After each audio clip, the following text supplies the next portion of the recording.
All right. So we finally have another charge support ID. And the charge support has not been great. In other words, it's been non-existent. Like there's maybe like one charge support ID right now, which is a 2-star on Heathcliff. And it's like, what other IDs have charge support? Like realistically. I mean, Otis kind of has, well, I mean, she doesn't really help people get charged. She kind of just gives people like damage buffs or whatever, I think. But like there's really like no charge support, like at all. So having our first 3-star charge support ID, well, that's not Otis, that doesn't really do much. But okay, Photoelectricity is the charge support status effect, and he has that on, he has it a few times. So this might be monumental for charge. Charge, get the crazy skull up.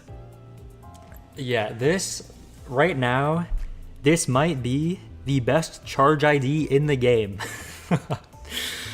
It didn't even come out yet, but like the fact that it actually supports charge for once, and that it's going to be a modern ID, so it's going to most likely, I mean, I would expect it to outdamage rip space. And that, like right now, W Dawn is the charge ID still, because she just does insane damage really easily.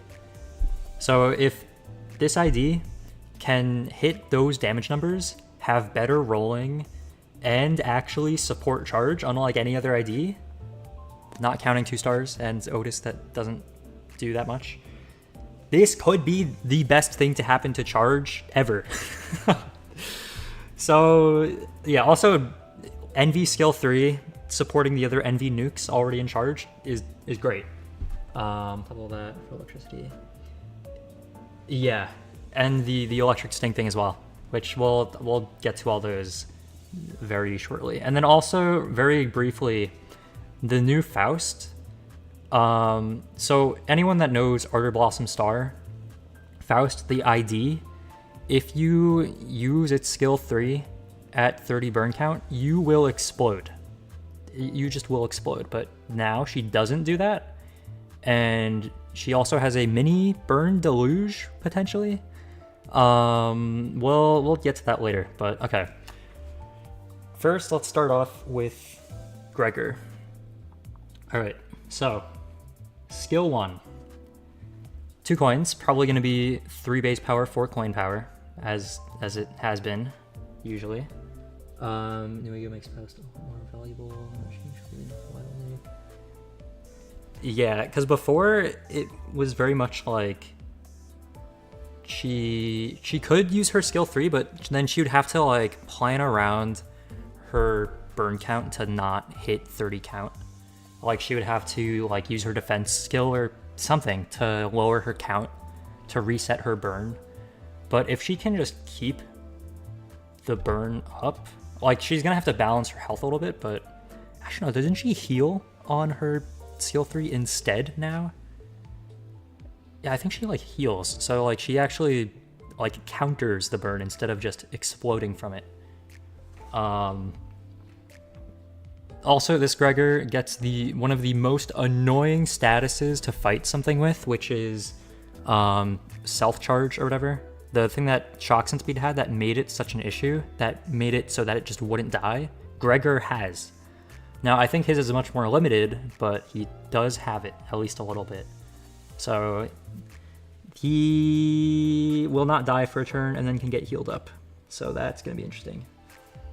I need to pull Gregor. Yeah, also he got back-to-back Hohenheim IDs, which is interesting. Yeah, wasn't exactly expecting that, but okay. Question, when was the last time you got charged?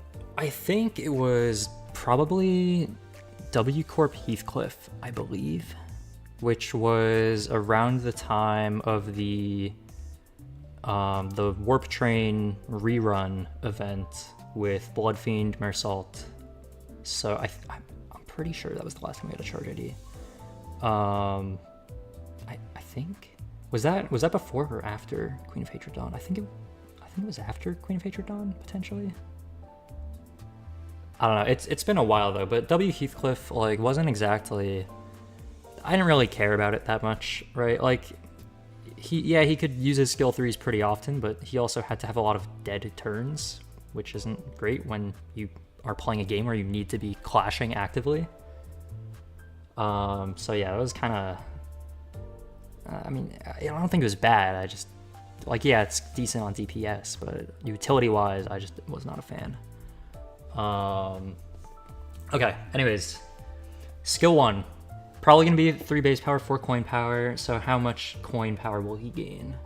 More damage for every charge on self. Okay, so he's already getting damage bonuses, which is good to see. Crazy when he projects himself onto that sounds pretty good. Okay, deal more damage for every charge on self. SID charge rupture. Yeah, I guess charge kind of has a streak of being both charge and rupture. I mean, I know W Corp has a lot of like rupture on them. I mean, well, not a lot of rupture, but like they have enough rupture on them to count as charge rupture. Like they're not really good for a rupture except for W Song, but they do have rupture on most of the charge IDs right now. I mean, even Hatred Dawn still has rupture for some reason. And yeah, his AEDD Ego also is a really good rupture support as well. So that's interesting to see him with an ID that can actually utilize that now. Well, I mean, yeah, I guess he could already do that on, is it Roast Spanner? But now he can even better utilize his AEDD Ego. Okay. So, also, is this the first time we're getting a ID and Ego for the same thing? Because now we have an AEDD Ego and ID, and same with Ardor Blossom Star Ego and ID. Was there another thing like that? This might be the first time. I'm not remembering any other time we had something like that. You're gonna beat me. 3 coin power. 2 tempo. Good luck on that. But yeah, Walpurgis I think is probably the best thing to pull on, like ever. Like if there's anything that people should pull on, it's Walpurgis and nothing else. Unless they want to. Or don't have IDs. Or if it's like collab stuff. But anyways, okay. Probably 3 base power, 4 coin power, because that's the standard. Deal more damage is good. Add X plus charge, gain coin power. It's probably going to be 1 coin power, realistically. Gain clash power for every X charge count, so it's probably 1 for every maybe 5 charge count. We'll see. At less than X charge count, gain charge count. Okay, so yeah, this is probably going to go up to 2 clash power and 1 coin power, so then that'll be 3 and 5. So then it'll be 13, but then with the 2 clash power, it'll go up to 15. And number-wise, that's fine because he's getting bonus damage from that. At less than X charge count, gain X charge count. Cool. That's fine.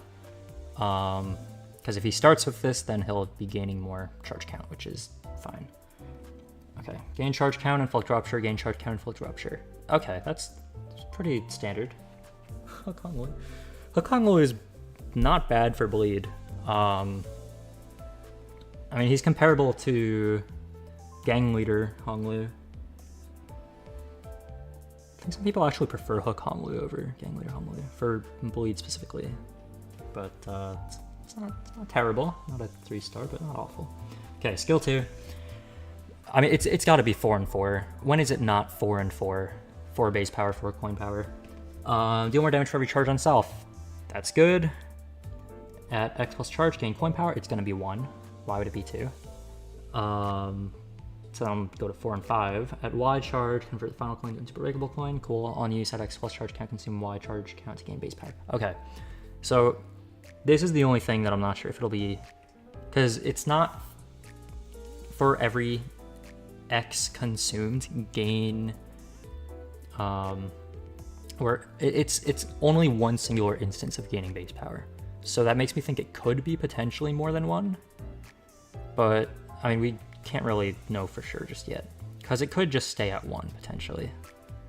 But I don't think it's likely that coin power is ever going to be more than one gained in a single instance. Like if it's for every X gain coin power, then it'll gain more than one. But usually, unless it's on a skill 3, and even then, they kind of haven't been doing that on skill 3s recently. I think the last time they made a gain coin power like a large number was maybe Sway Ishmael, maybe, because she gains like 4 coin power on that, which is kind of ridiculous. But yeah, it's probably gonna be 1 coin power, especially on a skill 2. So then 4 and 5, and then gaining base power it's gonna be a minimum of like 5 and 5. So that would be rolling a 20, which isn't bad. I mean, I guess it's fine. It's whatever. I would prefer more coin power. Coin power is the best thing to have, right? Base power, the only thing that's good on is negative coin IDs. But like on anybody else, coin power is always the best thing to have. Roll 30 plus on skill 3s. Yeah, 30 plus on charge IDs is like kind of a standard, specifically because of W Dawn, especially on a 3 coin now, because like they're like charge IDs roll like 5 coins, 4 coins, so like having 3, like he's got to have some decent numbers. Okay, anyway, first with the effects of the skill 2. On hit, gain charge count. On hit, inflict rupture count. On hit, gain charge count equal to charge plus X. Okay, so hold on. Gain charge count. Oh, okay. On hit, inflict rupture. On hit, inflict photoelectricity, which is very important. At X plus charge, inflict more photoelectricity instead. So photoelectricity, that is the charge support. That is very important. And I think it was when someone hits it, gain charge by the amount of photoelectricity on them. So like this could be like 1 and then going to 2. So even a small amount, right, is still good, because like 8 charge versus 10 charge for like W Dawn, for example, is a pretty big difference. Because that's the difference between being able to use the skill 3 and not being able to use the skill 3. So like any charge support is good, because right now they just don't have that. When power starts to matter less, as centers get stronger. I think coin power will always matter, because like coin power matters. Even as the centers get strong, because they're gonna get IDs with stronger and stronger coin power. Like, because, well, I mean, if you think about it, right, the more coins a skill has, the more value coin power gives. So 1 coin power versus 1 base power on the skill 2, for example, is the difference between 3 bonus power and 1 bonus power. Like, because if coin power, you're getting 1 more power for every single coin, so that's 3 additional power, versus base power, you just get 1 base power, so it's just 1. So like coin power, especially on like 4 or 5 coin skills, then that's like 5 more power on a skill. And like it just makes a much larger impact.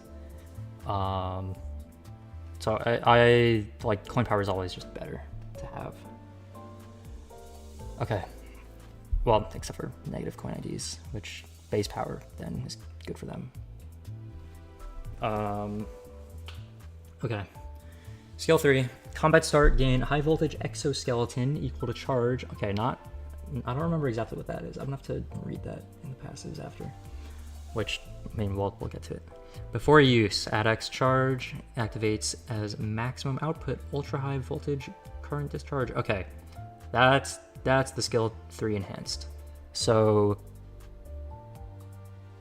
okay, so at whatever charge you use your enhanced skill. Cool. Nice. So it's not just at this much charge, simply gain a billion coin power. We'll see the differences after we get through this. At X plus charge, gain coin power. I mean, okay, might just be 1. At Y charge. Also, I think these skills are usually, what is it, 4 and 5? 4 base power, 5 coin power. Or is that the standard? Rolling 19, or no, it might be 5 base power, 4 coin power, 17 standard, potentially. Charge. I mean, usually these kinds of things have like this much, like, oh, if you have 20 high voltage things, then for every 5 you'll get 1 defense level up. And usually there's like usually it's not like the full number, but it could be potentially. Okay. At X plus charge, gain coin power. Not confident that's going to be very high. He's probably going to need his enhanced version to actually use a strong skill. At Y plus charge, convert the final coin into an unbreakable coin. Okay. Although he is going to be switching to this skill 3 with full unbreakable coins, so I don't know what that's going to be like. Because he should just switch skills. Unless it's like, unless he has conditionals for both 10 charge count and then, oh, I see. Okay, no, it's at X plus charge, not X plus charge count. So he needs charge to activate his enhanced skill, and then the other things are just based on charge count. Okay, that's important to note. Also, he needs charge for coin power, which I've not been paying attention to, not charge count. Charge sucks. Because it's like impossible to get. Because what gives charge? Like, realistically, what in this game gives charge? I have no idea. Because he gains charge count, I have no idea what gives him charge.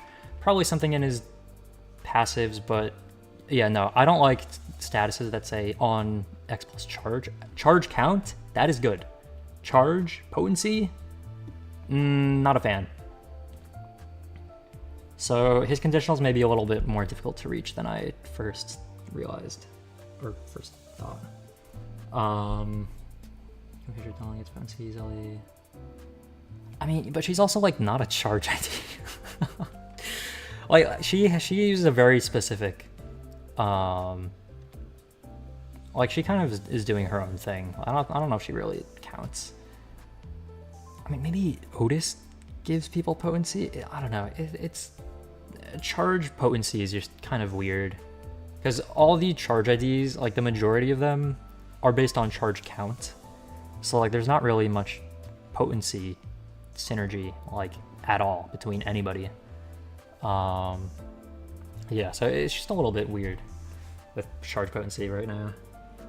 Anyways, at X plus charge count, consume Y, charge gain, count, and coin power. Okay. I don't know. Okay. Okay, consuming charge count, not gaining charge count after consuming. Okay. On hit, gain charge count. On hit, gain charge count. On hit, inflict rupture and rupture count. On hit, inflict photoelectricity, again, so that's good. At X plus charge, inflict more photoelectricity instead. Good. I don't know why you just don't inflict an additional one and inflict... I mean, I guess maybe they didn't want it to count as multiple...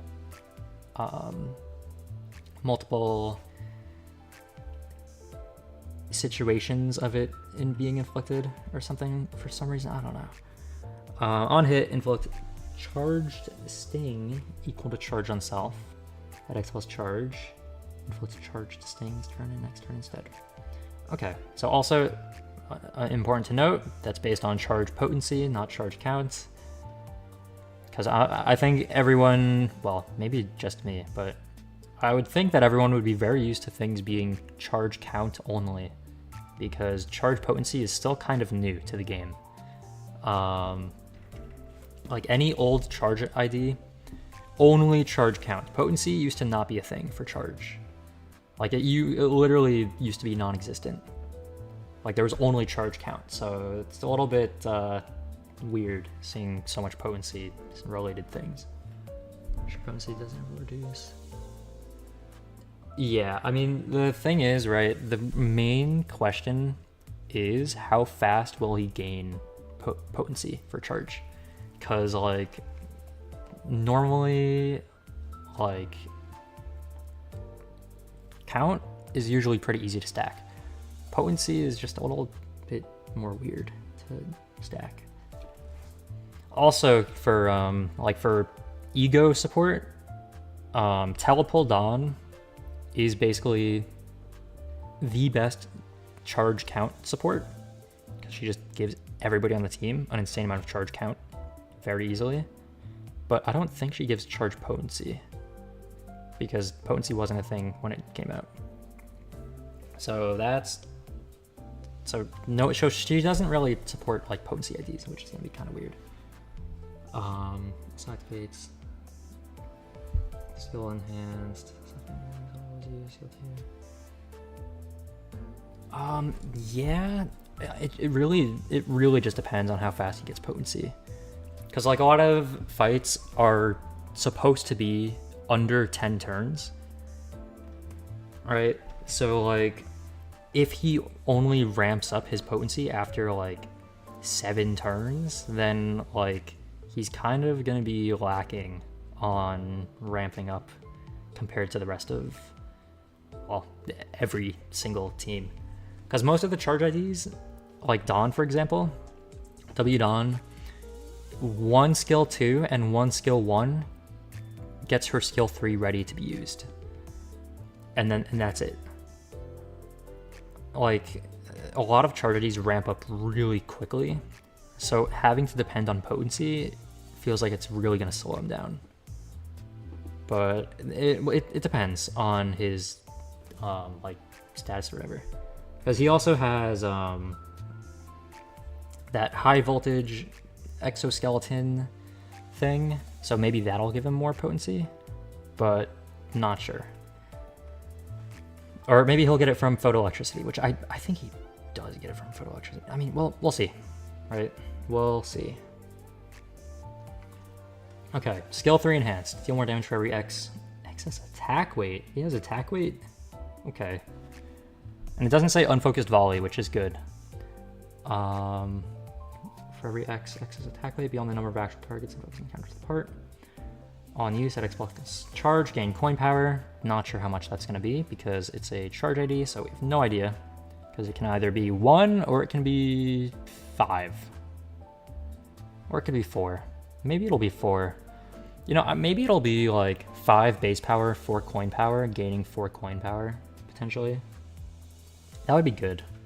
Because then that would be 8, so then that would be 24, and then it would roll 29, and then it would... He can still gain base power. Oh, gain base power and coin power. Okay, never mind. This is not going to be 4 coin power. He's maybe 2 and 2? I don't know. We'll see. We will see. At X plus charge, gain coin power. At X plus charge count, consume X charge count to gain base power and coin power. That's good, as long as it's more than 1.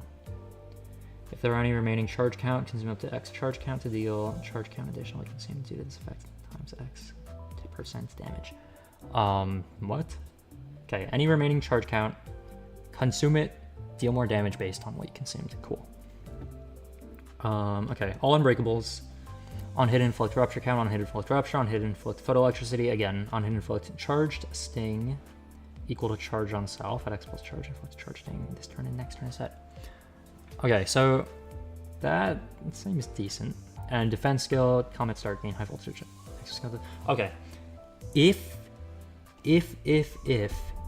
high voltage exoskeleton gives him charge potency, and you pop this on turn 1, and you just ramp up his potency, like really quickly, then he could be fine for the rest of the fight.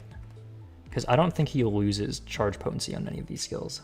I don't think. Because, yeah, I think he only consumes count, which is good. Yeah, I don't think he uses, or I don't think he consumes potency. So if he can get potency from high voltage exoskeleton, that'll be good. Start doing more damage based on its stats a little bit more often now. Yeah, I think that's a good thing too, because then you don't feel like it's going to waste when you have like 7 attack weight for one single thing.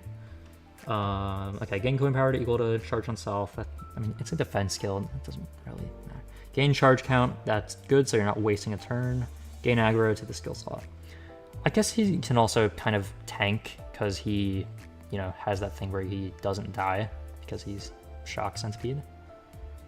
Yeah. Only reason I use charge is for helping all skill 3s. Yeah, I think charge definitely fell off a little bit, unfortunately. But this might bring it back, actually. This might bring it back. Okay, now for the passives.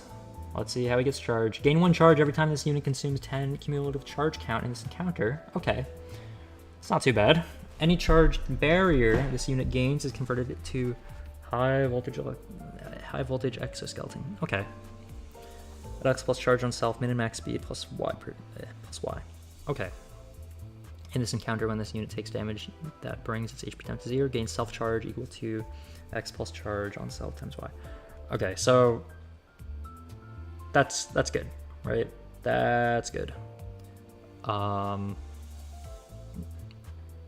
Yeah, no, that's good. Because he will not die if he goes to 0 health.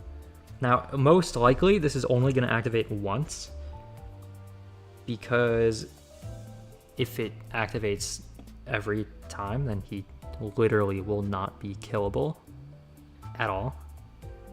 I think he can potentially die even after, like, if in one turn he gets hit by like 7 skills and the first one activates this, I think he can potentially get killed after he activates this, though.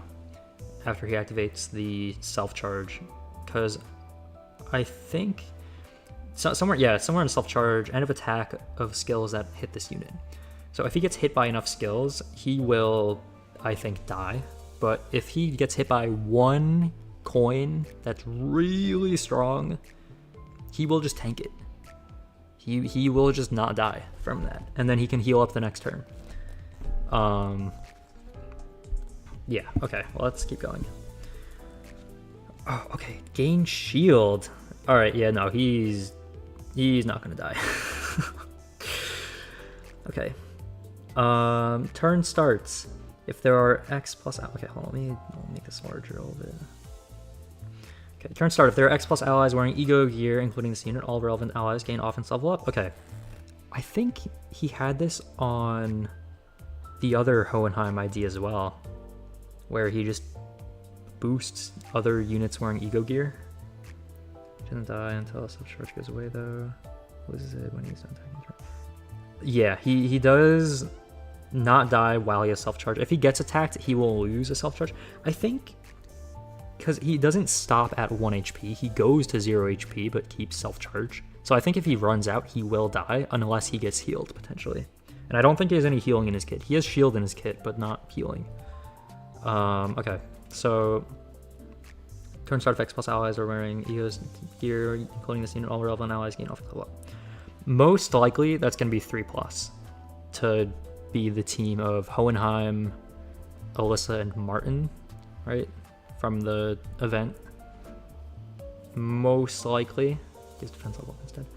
Ah, okay. Yeah, offense level up is much more preferable because, well, it is better for clashing. Like, who even uses defense level up? I don't think anybody.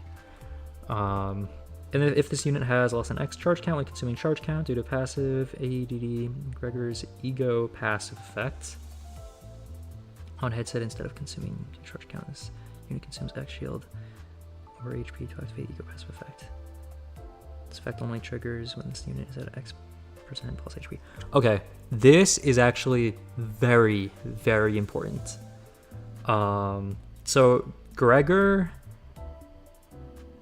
his ego for AEDD, it has an interaction with charge where I forgot what it was. He like consumes it or something weird. Like he consumes more charge than he needs to give it to other allies, which I was a little bit worried about him getting a charge ID. In like, I mean, well, I kind of forgot about it, but I'm remembering now. But like a long time ago, I was a little bit worried about him getting a charge ID. Oh, one sec.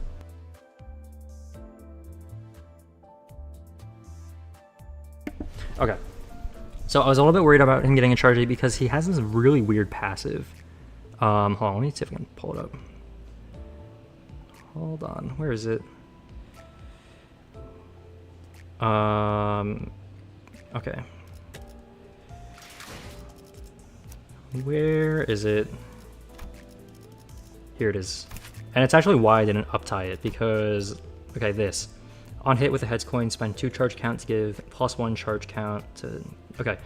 So on heads hit, spend 2 extra charge count.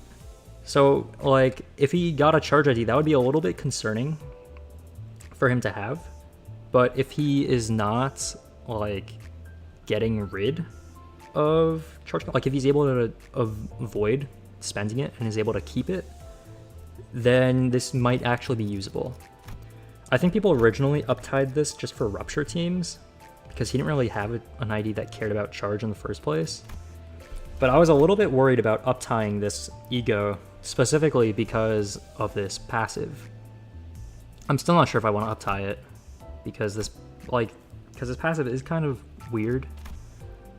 Like I considered just keeping it at uptie 1 specifically to avoid this passive. But if I don't have to worry about that anymore, then that might actually not be so bad. Okay, let's go back to the passives now.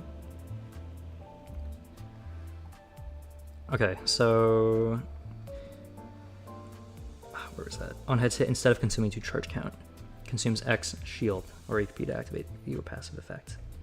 And he's gonna have a lot of shield because of high voltage exoskeleton. Because he does 1 defense skill and he should get a decent amount of it, hopefully. Okay. Next up. Also, 3 passives and then 1 support passive. Combat start, gain charge count. What? Combat start, gain charge count? Why? I mean, okay, I'll take it. Cope is hope. Make AEDD Gregor, whatever. Faust, Marty song. Faust, exchangeable. I don't know about that.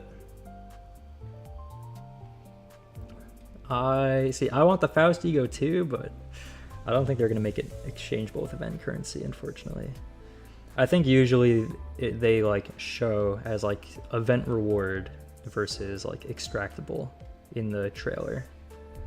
Anyways, okay, combat start gain charge count is a very interesting thing to see, because like, what do you mean combat start gain charge count? Like, okay, combat end at more than X charge count, consume excess charge count up to Y and apply plus half of charge count. Okay, this is a lot of words. Consume due to this effect charge count on an ally. Oh, I get it. When he has more charge count that he needs, he gives extra charge count to allies. Okay, so he really is the charge support ID right now. The charge support is his ego as well, because his ego is now like usable because of this passive of he doesn't actually consume 2 charge count extra. So if he uses that, he will actually be very, very good for charge support. The best charge support in the game currently, and he's not even out yet. Probably an Envy Rise passive. Yeah, he does support Envy as well with charged Sting, I think, but we'll get to that. Yeah, he's gonna be very good for support though. Okay, yeah, actually, is Envy stuff here too. Okay, effect prioritizes the ally with the lowest charge count among allies with earlier deployment order than this unit. Okay, if there are no allies with earlier deployment unit, Or if this unit has X plus charge, deactivate this effect. There are no allies with earlier deployment order. So what, he has to be deployed last? That's kind of weird, but okay.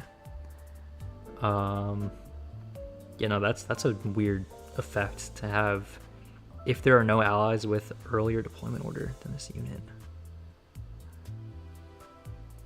Yeah, what? Okay, alright, no, that's a little weird. And why at X plus charge deactivate the effect? Alright, I don't know what's going on with that. We'll see how that goes. At X plus Gloom or Envy Resin, apply plus Y charge count next turn on allies with earlier deployment units. Okay, Gloom and Envy are probably the most common things to have on charge. Envy skills is probably the most common. Gloom is probably like the second most common. I think Pride might be after that, but yeah, Gloom and Envy are very common on charge IDs. Okay.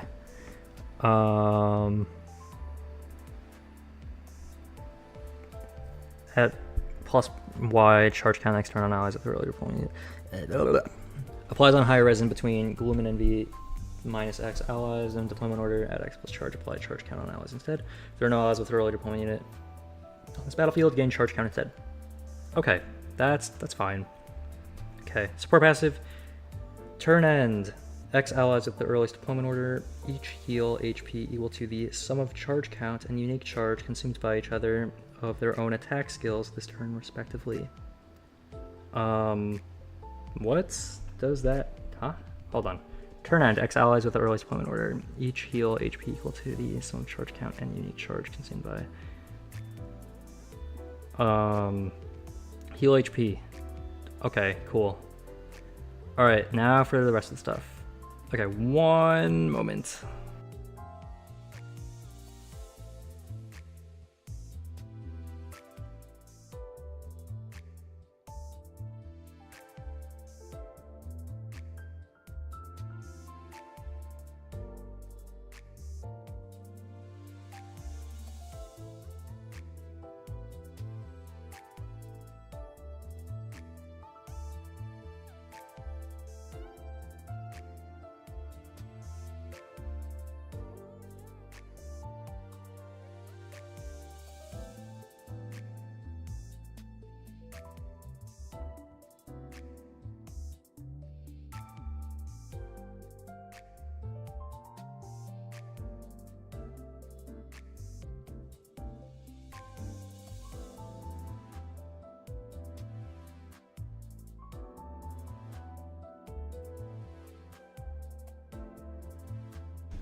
Okay.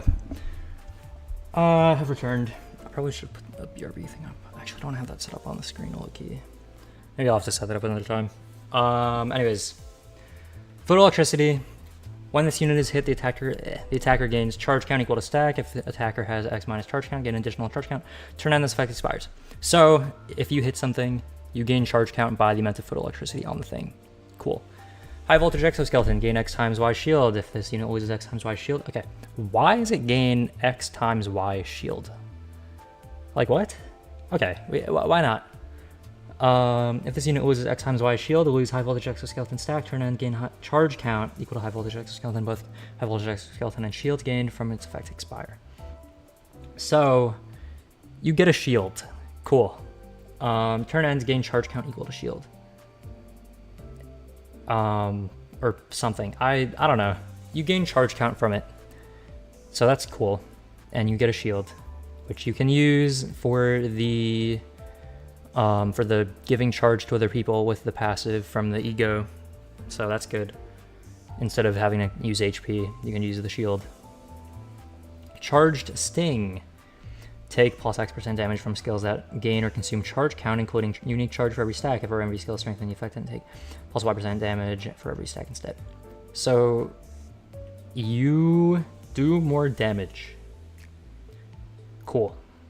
Do more damage with charge consuming skills, charge count consuming skills. And envy skills do more damage, which is good because all of the nuke skills, well, all the ones that matter right now, are envy.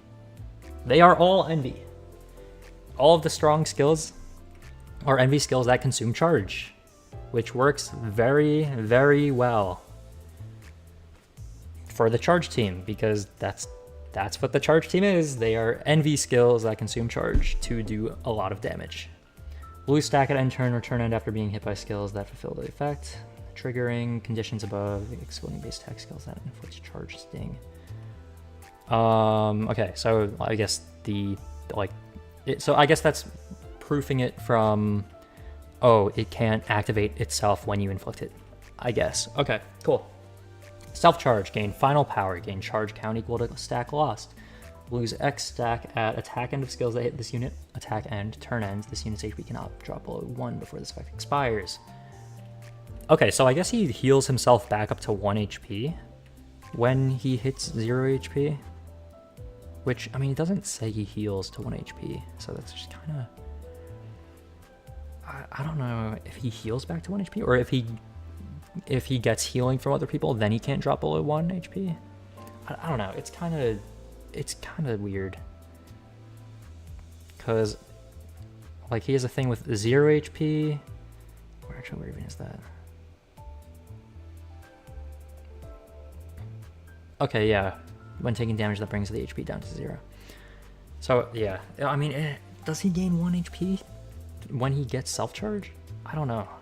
The phrasing is a little not completely there, but anyways, it is time for the Faust ego. Also, long story short, he's going to be great for charge support.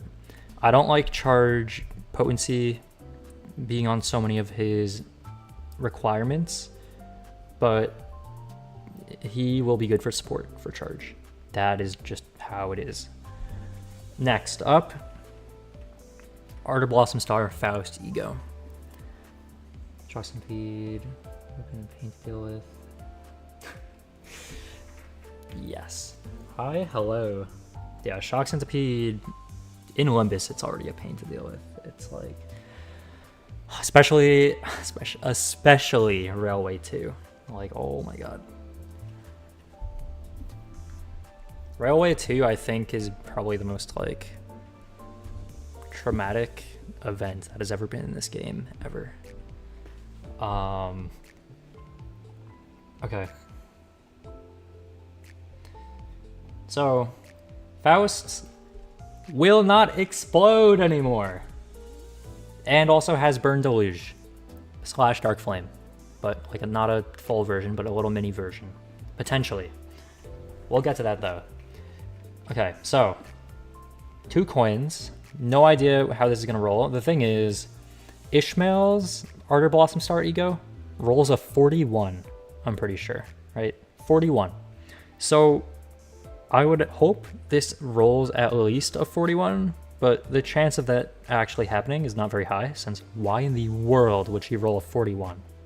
Like, why would they let her do that? I mean, is it possible? I hope so. I hope they let her do that, but like, I don't think they're gonna let her roll a 41 like Ishmael. Like, it's just like Ishmael has like 3 attack weight as well, so we'll see. But okay, core attack gain final power for every X burn on all targets plus burn on self. Okay, and she's going to have burn on herself because that's what she does. You know, he goes at one reasonably high in the past. Yeah, I mean, what was the highest rolling recent ego? I don't know. I can't really think of any that roll super high. I think egos, they started focusing them much more on damage than clash power. Like, egos used to be a button that would be, oh yeah, win the clash. But now it's like, you kind of have to use them in unopposed attacks, so then you can do a high amount of damage. Because they used to do like no damage and had a high clashing power, but now they have like low clashing power and high damage. Hopefully this is like a decent mix between both though. Okay. Final power for every burn on all targets plus burn on self. Attack ends, gain burn and burn count. So she still is gaining burn and burn count for her for her abilities. Season real. I don't know if this is really going to be on a burn team. Well, I mean, it's going to be on a burn team, but it, like, I don't know if it's going to be on the burn bleed team. Although, I mean, it's wrath damage up, so it probably could fit on it. Okay. Gain burn and burn count at X plus burn, gain wrath damage up next turn. So that's interesting. On hit, inflict burn. On hit, inflict burn equal to wrath resonant divided by X. On hit, inflict burn count equal to wrath resonant divided by X. So that's a pretty decent amount of burn. Yeah. I mean, it's at least 2 burn and 1 burn count. I'm hoping it's going to be a little bit more than that. After current coin attack, at X plus burn, inflict embers on all targets. On targets, plural. So I don't exactly know how much attack weight it showed her having in the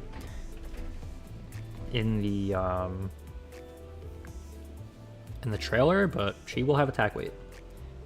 So it's not bad. And then the corrosion. Indiscriminate targets randomly before attack, gain final power for every X, burn on all targets plus burn on self. Attack end, gain burn and burn count at X plus burn, gain wrath damage up next turn. Attack end when this unit is missing X% plus HP, heal SP for every Y burn on self. Interesting. On hit inflict burn count, on hit inflict burn count equal to wrath resonant divided by X. On hit inflict burn count, on hit inflict burn equal to wrath resonant divided by X. So awakening is for potency, corrosion is for count, and there's at least 3 instances of count, which is very interesting. It also has 3 coins instead of 2, so that's also interesting. After current coin attack, randomly inflict embers between all targets. Okay, interesting. Drop down ego if it only gives some attack weight. It depends on the ego, I would say. I would focus on IDs first, but type 4. The thing is, like, up type 4 can be really expensive, so it really depends on the ego. Some egos it's worth it, some I would say it's definitely not, but some it might be if you don't have anything else to use those resources on. But if you do have other things to, like, up tie and whatever, then probably do that first. Yeah, otherwise it just depends on the ego. Okay, the passive, which is going to be very important for her. Very, very important. This effect triggers immediately after using ego skill. For every X burn on self, increase burn potency inflicted on enemies with this unit space attack skill effect and coin effects. That is good. That is very good, especially when she's inflicting a lot of burn. And also this kind of replaces her other passive from, was it the season 2 pass that she had a burn ego on? Like inflict burn on heads hit with the lust skills, I think, potentially. Something really random and weird like that. Dimension Honglu. I would not say it's worth it for Dimension Honglu. Yeah, no, there's some egos where it's worth getting Threadspin for. Dimension Shredder Honglu, I don't think is one of them. Like, unless you have, like, everything else uptied or Threadspin, I don't think it's worth doing that for Dimension Shredder Honglu. Yeah, no. Okay, for every X burn on self, increase... Okay, I already read that. When this unit uses Ardor Blossom Star Max Attunement... Okay, so this is the... I'm pretty sure this is the... Well, let's double check, actually. I think it is the Faust Skill 3 Enhanced. Yeah, it's the Skill 3 Enhanced. This skill, after using this skill, dies. So when Faust uses the skill, guess what happens? She dies. So, and the way she activates it, by the way, is at 30 plus burn. So she scales off of self burn. And when she uses her skill 3 at 30 plus burn, she uses an enhanced skill, and at the end of it, she will explode. So now she is getting a thing that makes her not explode, which is monumental. Because now she can use her strongest skill without exploding. So that's pretty good. pretty good. When using that skill, does not die at the skill attack end. Instead, heal X% HP and gain blunt damage up and wrath damage up next turn. So she has a bunch of burn on her, and instead of exploding with all that burn count and potency, she heals instead of exploding, which she actually desperately needs self-healing because she runs off of self-burn. So healing is good. Healing is good. I will say that. It's 3 revives Dimension Shredder. The thing about Dimension Shredder is you only need... Well, the thing with all egos is you only need to get them to Thread Spin 2 to be able to use their ego passives. And after they're at Thread Spin 2, their passives are unlocked. You don't have to worry about anything else for them. I mean, Thread Spin 3 usually makes the ego a little bit stronger, but the passive usually stays the same for the rest of the up-ties. Okay. So, yeah, gain blunt damage up and wrath damage up next turn is cool and all. So, I mean, yeah, that's fine, but the main thing is she heals HP instead of exploding. That is massive. And then another thing that has a lot of potential is this thing. Embers. If this unit has burn, lose embers count when hit by a skill that inflicts burn potency count or unique burn. If the skill does not have burn, reset embers count when hit by a skill that inflicts burn potency count or unique burn. Next, embers count. Activate the following effects. Activate burn on self and lose burn count. Lose embers potency. At Y remaining embers potency, reset embers count. Hold on. So what does this actually do? Activate burn on self. That is the main thing. So that is very important because burn activates regularly once per turn, right? Except for very few things, which is one of them, Dark Flame, from Magic Bullet Otis. Dark Flame will activate, well, it deals damage by burn potency, which goes up to 99, so that is good. This thing has the potential to do very similar damage. Activate burn on self is very important. Hold on, where's my arrow? Here it is. Activate burn on self is very good to have on anything with burn, because the more you're able to activate burn, the more damage you're doing. Because like then, as opposed to activating once per turn, it's activating more than once per turn. So I'm really hoping they don't cap it at 30 damage per turn or 30 damage per instance, because they have done sometimes where, like on Liu Rodia and Liu Yisong, they'll have this thing where, oh yeah, you deal damage by burn potency, but it's capped at 30 for some reason on their skill 3s. Which, I mean, yeah, I guess they don't want to add an extra 99 damage, but like capped at 30, really? So now, since this is an ego and not a base skill, hopefully they'll just let it go up to 99 damage for the activating burn, hopefully. And it also applies on multiple people too, so that would be good. It's important to note that the base ego itself doesn't inflict tempers if you aren't using Order Faust, which kind of useless if you aren't using it with her. Enemy takes 1,485 damage. Turn end, 7 Dark Flame, enough embers, 99 burn. Little Pride. I mean, Dark Flame has always been good. The main issue with it is ramping up Magic Bullet, which isn't that difficult with the ego now, but it still takes a few turns to ramp up. And it's not like you can get things to 99 potency super easily, although burn is probably the easiest status to stack because the count only activates once per turn.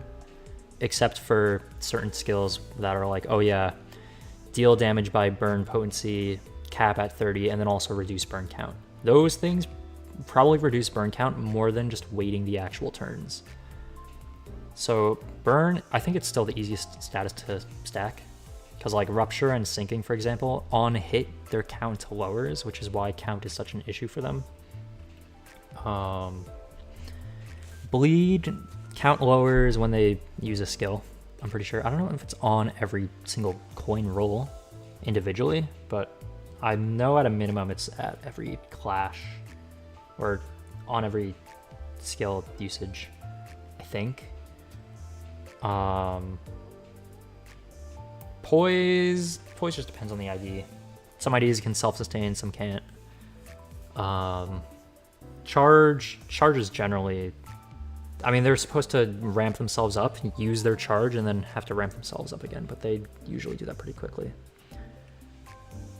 So having this for burn, we needed more burn that did damage by burn potency, or activated burn more, because burn is the slowest to activate because it activates once per turn.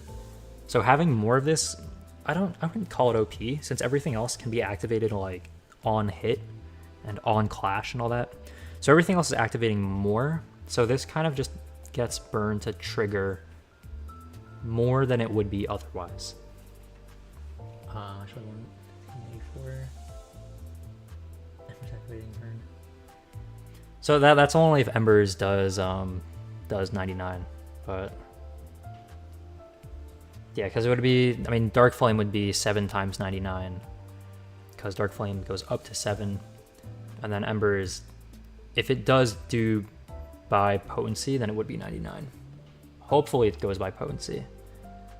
But also, it inflicts across multiple enemies. And also, Embers has, it looks like it has both potency and count. So I don't know how that's gonna work. I guess at a certain amount of counts, then it gains, or then it activates. Okay, well, let's read this again. If the unit has burn, lose Ember's count. When hit by a skill that inflicts burn, potency, counter, unique burn. So how is this gonna activate? Not sure about that. Base ego itself doesn't inflict Embers. Also, I think as for the base ego itself doesn't inflict Embers, I think it does inflict Embers even without the Ardor Blossom Faust ID. Considering the, hold on, I sneeze.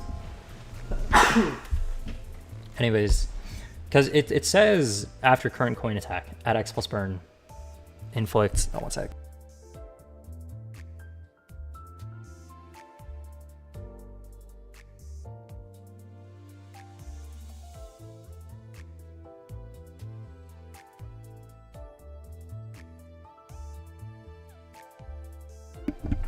Okay, it says at X plus burn inflict Embers on all targets. So I think that's on Faust having burn, but she also gains burn from attack end with, although she gains attack end and count. I would guess it's at least 2 count, so she should keep it on herself for the next turn. So it'll be harder to activate, but I think she can still activate it. And with her corrosion, she doesn't even need burn on herself to do her inflict Embers. So I don't think she needs Ardor Blossom Star ID, but like it definitely should be used on her Ardor Blossom Star ID. Also, I think this the first ID where we have the same outfit for an ego and ID. Like, I know Gregor has AEDD ego and ID now, but his ego looks different. Hold on, let me pull it up really quick. His ego,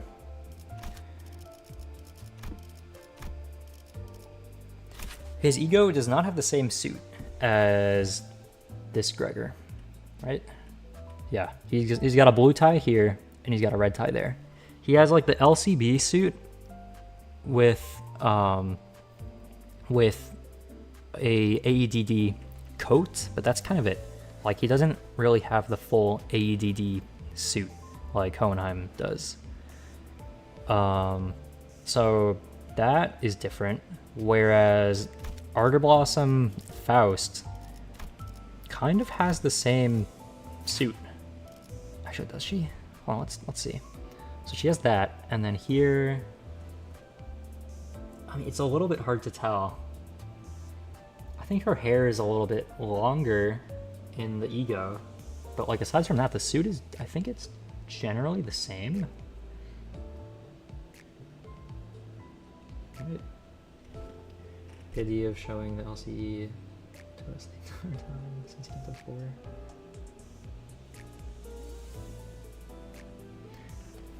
Yeah, I think having all 3 of of the Gregor, Ardor Blossom Star, Faust, and then the Yi-Song ID is definitely gonna be a thing. Not like this is actually a decent ID though. I mean, oh, hold on, let me see if, does anyone have it as a support? Oh, I'm really hoping someone has it as a support. Actually, never mind. I just realized I'm not going to be using it anyway, because I'm going to be using the Gregor as support during the event thing. So that'll be a thing. Yeah, I don't think anybody has it as a support. Why would anybody use it as a support? It's a 2-star, and it's not a good one either. Yeah, no. Why would anybody have it as a support? Okay, anyways. Alright, that I cleared the Walp missions with. So what did I say? The Ardor Faust ID doesn't wear the same shoes as the one she wears in Ego. Oh, are they different? Because I was trying to see if there was any differences between the Ego and the, I mean, does she even have shoes? I can't tell. Also, I think here she has this on, I mean, first of all, it's on her left side and only has one of these thingies. And then here, she has it on her right side and has it on 2, and has 2 of the thingies. 1, 2, and then also has, oh, that's the wrong thing. And then also has, let me grab there. And then also has it on the, or I guess it's her left side instead of her right side. So that's another, yeah, because here it's on her right, and here it's on her left.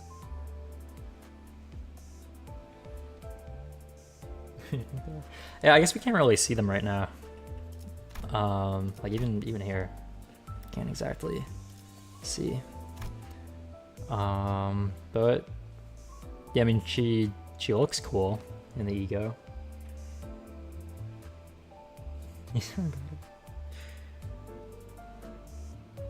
Alright, yeah, we could do that. Just to check. Okay, let's do this. 이번엔 어떤 실험인가요? 개체 유형 확인.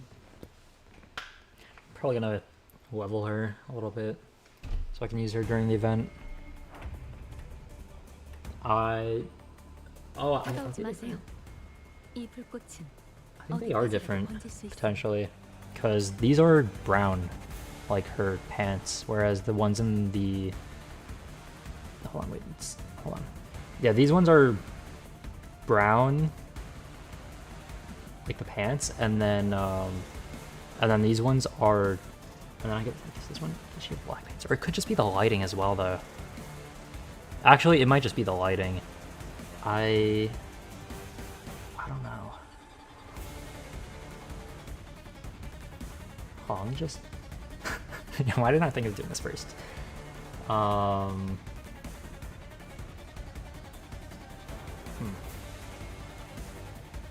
you gonna stream weeklies?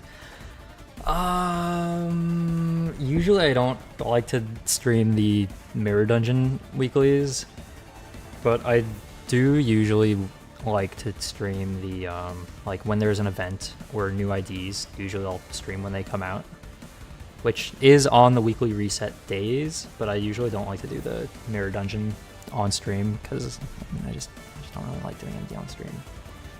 I mean, I could, like, while I'm doing something else, like maybe while I'm doing a LobCorp or something, but not sure. One skull on the bottom of Ardor art.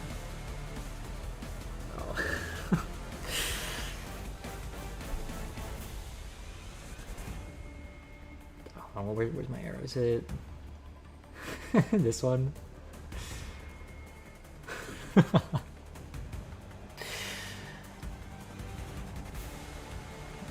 Yeah, that's true. Alright, I'm gonna... Actually, can we zoom in more? No, we can't. That one. Alright, I think I'm gonna move this back. And then I'm gonna exit this. Actually, did I do my dailies yet? I don't think I did. I can run the dailies really quick, low-key, just to get it done. Oh, actually, I gotta do the weeklies too, though, low-key. Although I'm not gonna do it now, because I try to have streams be a little bit focused. Anyways, that's the final thoughts on the IDs are Gregor is going to be the best charge support ID that has ever come out, ever. Faust is going to help her quite a bit because she currently explodes, so the ability to not explode will be very important for her.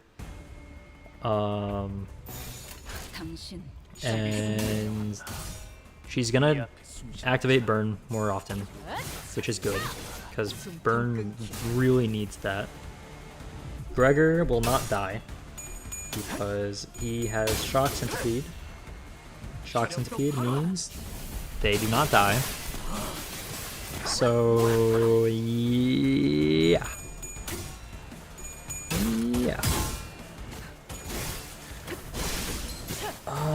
That's kind of, I think that's kind of the general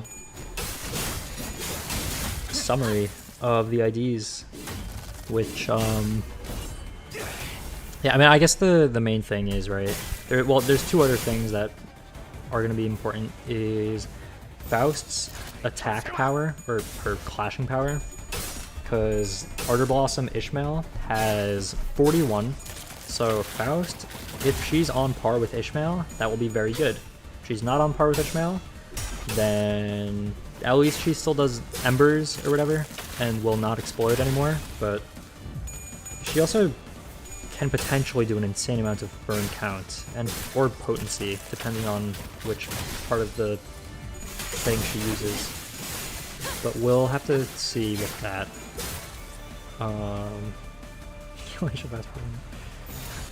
It's too much work to kill an ID. I'll just let him keep clashing.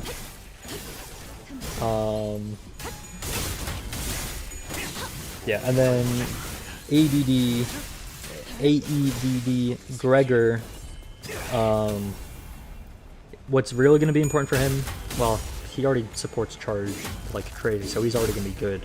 But another deciding factor will be his charge, his skill 3-2. His enhanced skill 3 will determine if he has a strong nuke skill or not. Because if he's able to roll like in the 30s and outdamage W Dawn, that would be good. If he's not able to do that, then it's kind of whatever. But that is kind of the only two things we don't really know about, because we know he's going to be good for support. We know Faust's thing is going to be good for her ID and for burn. And now the only thing left is the numbers, which will be released in like 2 days-ish. Yeah.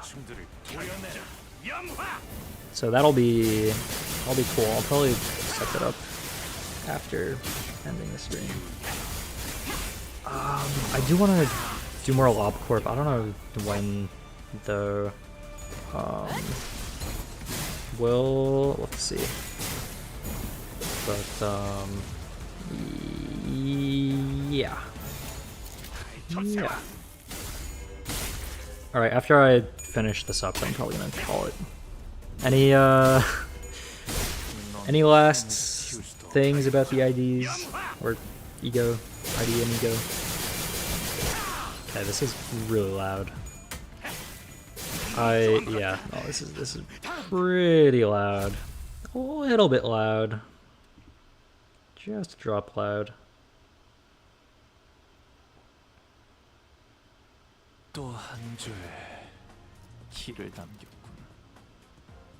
Wow, Faust, what are you doing? I tell Faust to speak Faust. But this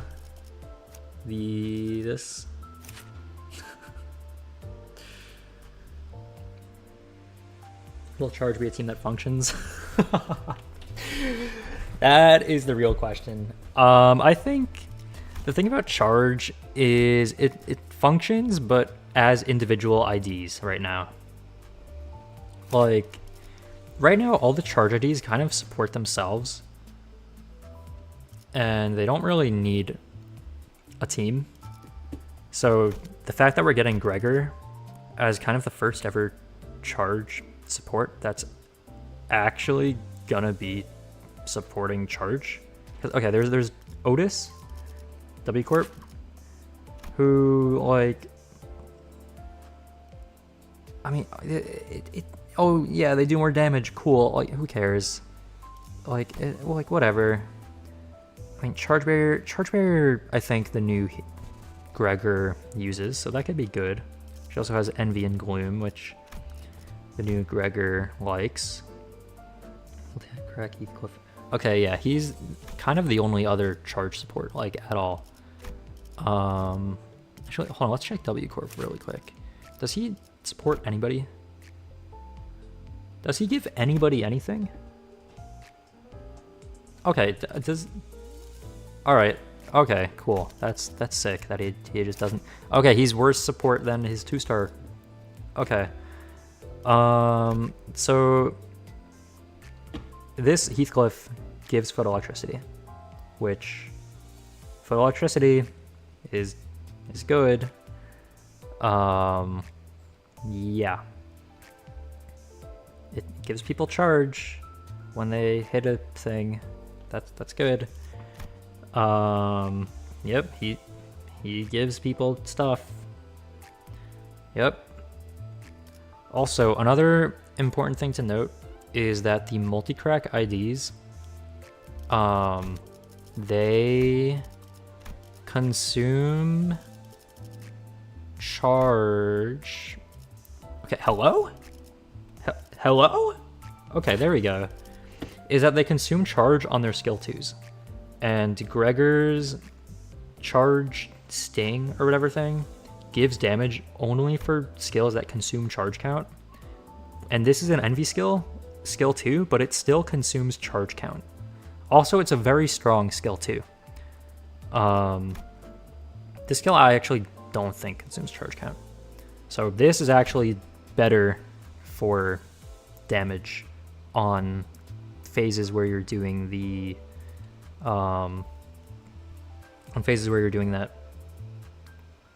the charge sting whatever thing. This is better for just ramping up charge. Also, Faust has an ego that's kind of weird for charge because she has her telepole is kind of weird, which is why I didn't uptie it. Inflict 3 paralyze is good. +5 charge count is good. But the passive, skill spend -2 charge count. The thing about that is that her multi-crack ID wants to spend charge count to deal more damage, but here she spends less charge count. So, like, that's kind of a little bit weird. Also very strong in middle teams apparently. Yeah, I guess because like this passive, like bonus damage for charge is good. And so if she has an ID that's not charge and uses that ego, then she will do more damage. But like, it's kind of whatever. Yeah, multi-crack Faust. Yeah, cause skill 2, Envy, with high damage, and a Envy defense skill means she can activate the middle Envy resonance whenever she wants, having an Envy defense skill. Also, gaining charge count lets her do this thing more. So yeah, she's good. She's strong. What else? I mean, this is kind of maybe better for damage. Gaining 50% damage bonus just for negative status on enemies. And with the middle having so many different types of vengeance and now doing burn and bleed, this on a middle team would probably be pretty decent. Although egos don't really matter that much for middle team, I feel like. Okay, this is her other burn ego, which is now going to be kind of replaced. On heads hit with lost affinity skill, inflict 1 burn on target, 6 times per turn. So now she's just going to be inflicting more burn on everything, which is going to be helpful because, well, I mean, does her ID even have lost affinity skills? No, it doesn't. So this cannot activate her other burn ID.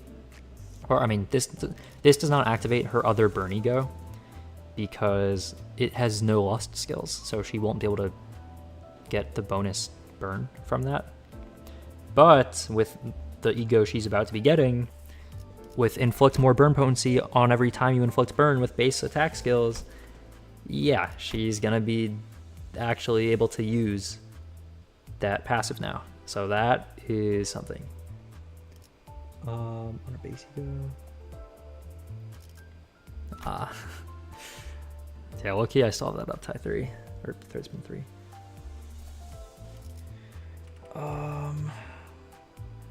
I mean, yeah, not many people upgraded their base egos. Like, Ryoshu is probably the one that's most worth it, because rolling a 28 for 4 resources and 10 sanity is pretty good. And 2 fragile next turn. Yeah, this is probably the best base ego to get to up tie 4. The rest, I don't know. I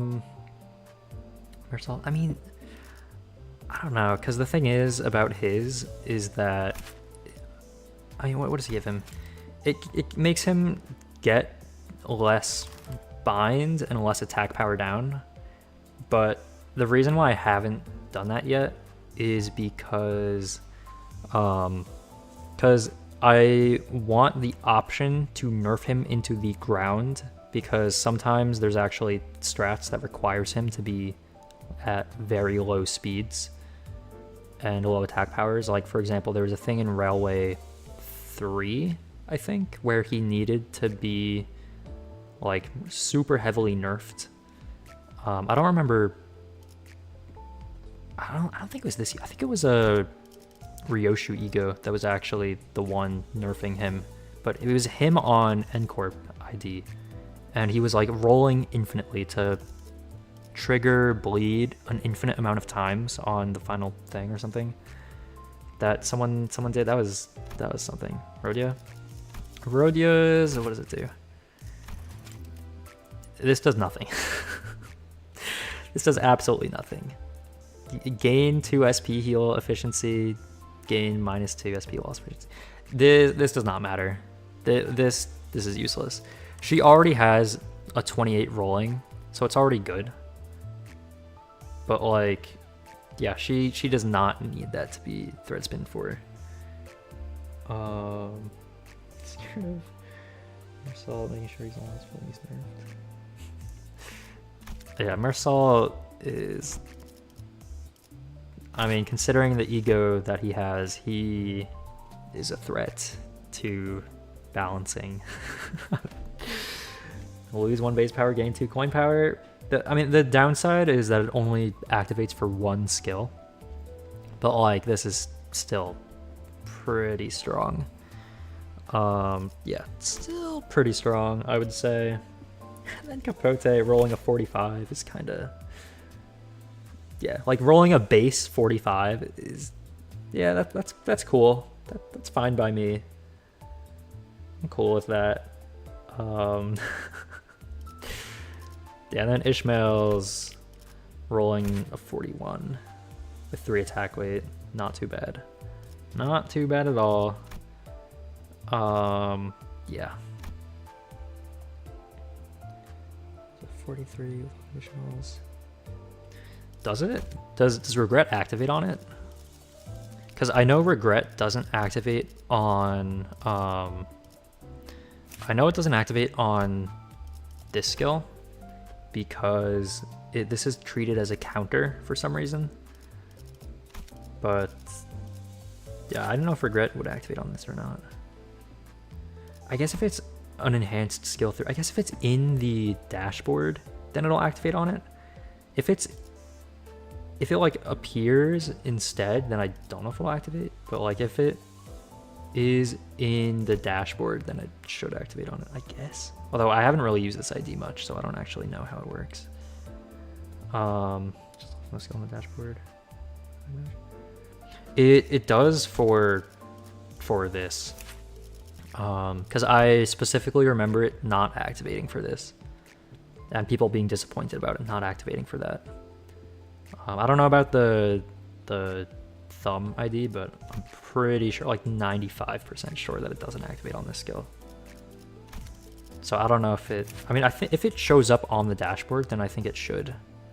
But if it like activates as a counter, then I don't think it does activate as a counter though. Because, okay, hold on, if we go to skill, because it's not in skill 3, it's in defense. So yeah. I think just because they didn't want this to be too strong, maybe. But also, this was before they started the whole enhanced skill 3 stuff. Like, they used to not have enhanced skill 3s. They would just, oh yeah, on this, your skill 3 gets bonus coin power or whatever. Now they have like separate skill 3s for people, much more commonly. So yeah, this was before the whole enhanced skill 3 stuff, so that's probably why it's on defense skill. And then this one, I'm guessing, is on the skill 3 itself. Yeah. So that's a slight difference that might make a difference. Yeah. Okay, that's kind of everything I wanted to go over. With Gregor and Faust. Okay, first I'll probably equip the IDs when we get to the event, but until then, I'll just leave it like this for now. Let's make assault accurate. Library Verna gets to come on nearby page edit. Right. I think like they still could have had it be like that if they made it an enhanced skill 3, like, oh, after this loses clash, activate enhanced skill 3. But I think the thing is, at the time, they didn't have enhanced skill 3s in the game yet. So they kind of just added it as a counter, because they're like, oh, well, it might as well be a counter if it activates on clash lose. But like, yeah, no, it's a little weird. Next to which amount Faust can do? A lot. Okay, well, 50% bonus. 2 coin power. Another 2 coin power. So that's okay, 4 coin power. So okay, and full crit. Does this do more damage? No. Okay. Deathrite damage, which we're not counting. Deal plus 30% damage on another thing, and then reuse the coin. It's a lot. It's a lot. I mean, I could probably calculate it. It'll just take a little bit of time. I mean, okay, it's 5 default, or 5 base power, 8 coin power with 20 poise. So, do I really want to do this now?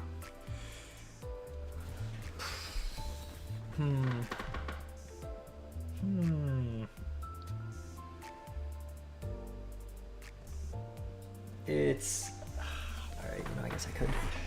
All right, hold on. Let me make a new text box for this. Faust damage, make source visible. Okay, let's change the size really quick. Okay, that's way too small. Hold on. Okay. So 5 plus 8 plus 8 plus 8. Although that 8 is times 2. Actually, no, it's not. Hold on. Hold on. This is gonna take a while. Okay, so it's plus 50% damage, first of all. So let's do...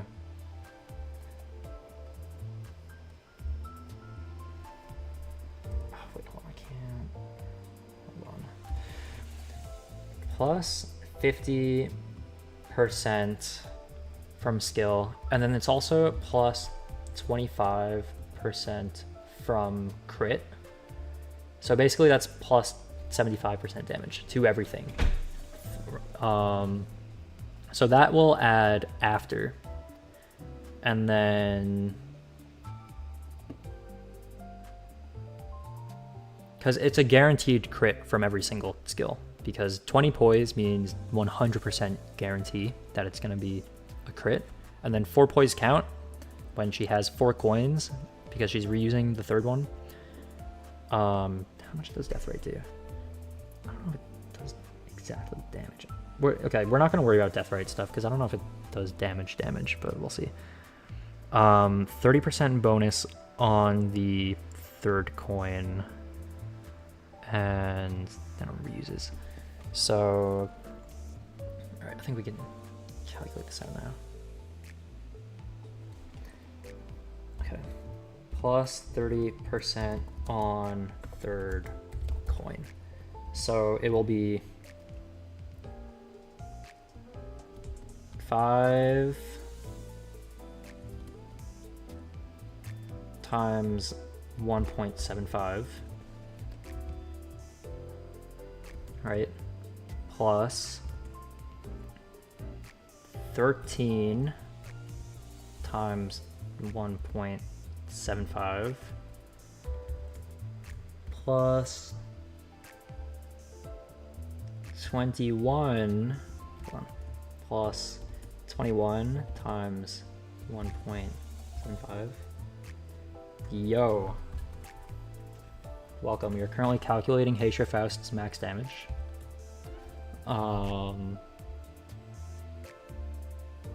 Max damage, so it needs to be... we're, you know, I mean, we'll do the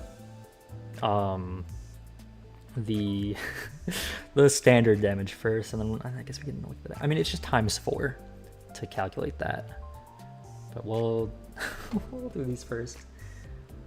Oh, actually, hold on. No, this is wrong.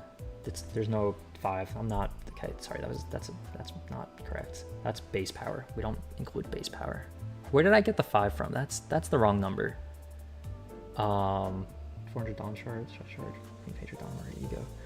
Well, the ego supports the ID, so if you were gonna get 1, I would say the ID would probably take priority, because you can't really do much with the ego without the ID.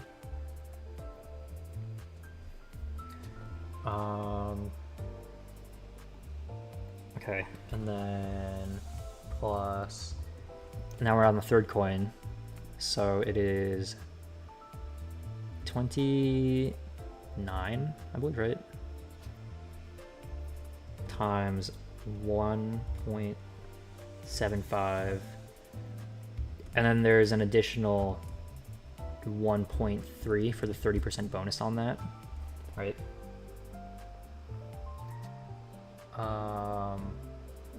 Yeah.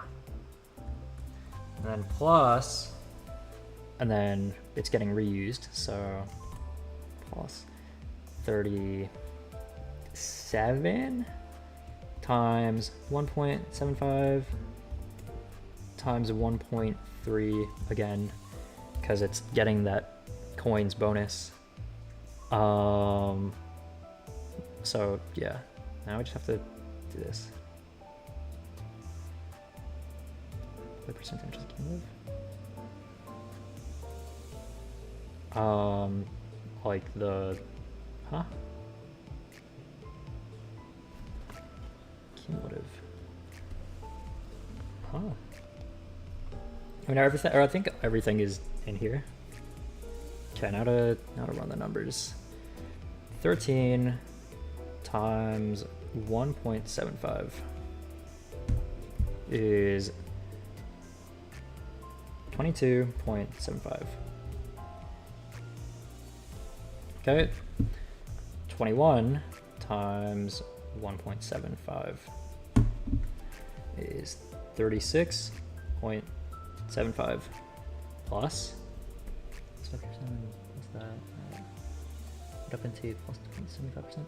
Oh yeah, I have the plus 75% accounted for everything. That's the times 1.75.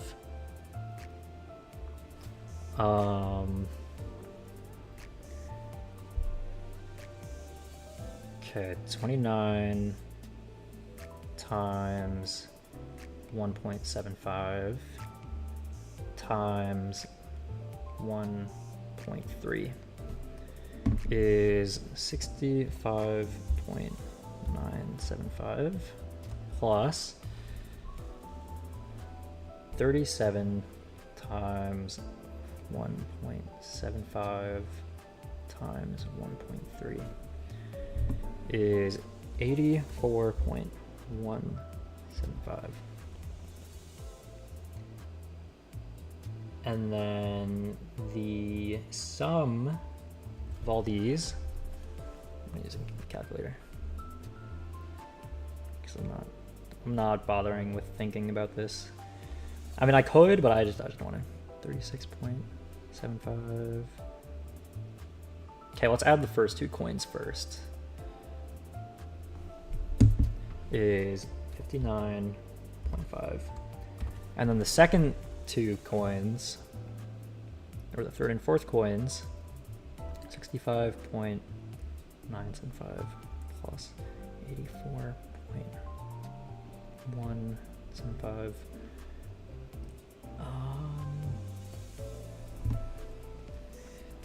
150.15. Okay, so 150 alone from the final two coins. Okay, and then that plus 59.5 is 209.65. So that's with one skill. And that's like the default damage of it.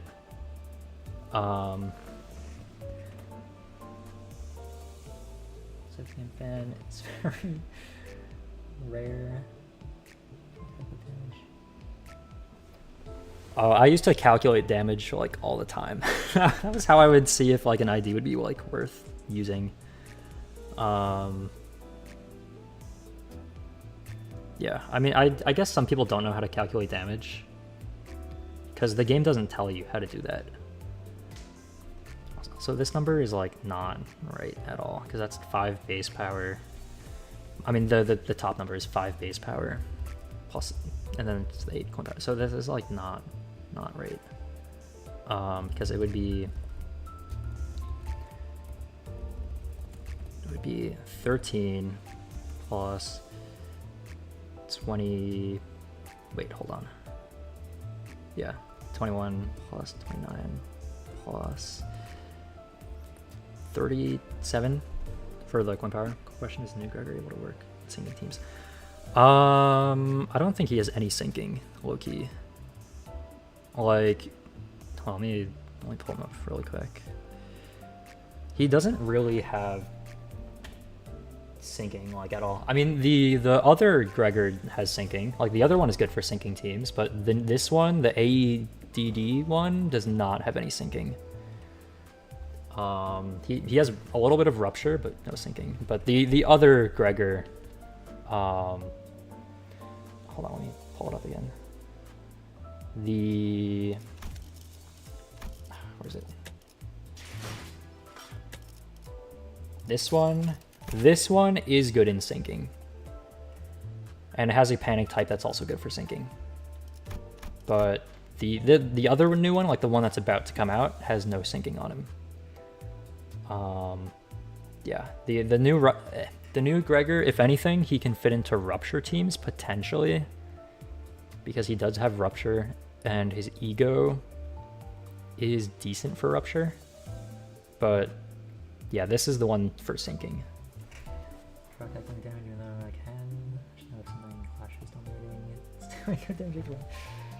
I mean, in most cases, I mean, there's some cases where things clash better than, like, okay, I think the best example is Arcorp Ishmael, because her skill 2 clashes better than her skill 1, but her skill 1 does more damage than her skill 2, which most of the time this isn't the case anymore because this is a very early ID, so they kind of fixed it a bit, because this clashes 18 damage and does 18 damage. This clashes for 14 and it does, what was it, 9, it does 23 damage versus 18 damage. Now both of these numbers by today's standards kind of suck. Well, not kind of, they just do. They're just awful. But otherwise the numbers are fine. I think this might actually be my first 3-star ID, like, ever. So yeah, I mean, at first I didn't even have her up tie 3, because I mean, when I was that early into the game, I just had her at like up tie 2 or something. And yeah, her skill 1 used to be the strongest skill 1 in the game, honestly. Like, in season 1 and a little bit of season 2, it was the strongest skill 1, because it used to roll the highest, rolling a 14, and when everything else was rolling like 10, 11, 12, maybe 13. Like, her skill at a 14 was crazy. Or no, I guess it was at a 13 before up tie 4 came out. Check the fish space out first. Oh, really? I did not know that. When? Hold on. How do I? All IDs.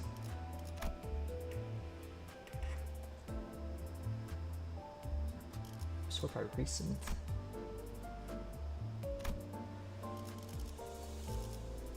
Yep. my first ID. There she is. Or I guess everyone starts with She Ishmael. Low-key, I didn't realize I had She Ishmael because I had Arcorp Ishmael. But yeah, Faust I used a lot early game. G Corp Gregor. Oh my god, N Corp Mersalt. That was rough. That was actually so rough. Zoe Sinclair, low-key, I kind of used for a bit because I didn't know he was, you know, it was early game. I didn't realize how his numbers were. I used this Faust above this one for a while because her skills 1 and 2 were better rolling. I didn't realize how high this one's skill 3 rolled though. But yeah, this one had better skill 1 and 2, so I actually used this Faust over that one. This guy I don't think I really used much. G Corp Otis I used for a bit. A 7 Ryoshi was good. Yeah, Yisong was good to have. And then I think I sharded. I think this might have been the first ID that I sharded ever, actually. Yeah, N-Corp Faust carried me for a lot of the game. She was my best ID for a while, considering, I mean, when you look at the other IDs that I had at the time. Wow, I did not realize I could just see every ID that I got in order. That's cool. Yeah, absolutely goated ID over here. K-Corp Honolulu. Yeah, it took me a while to get that ID, low-key.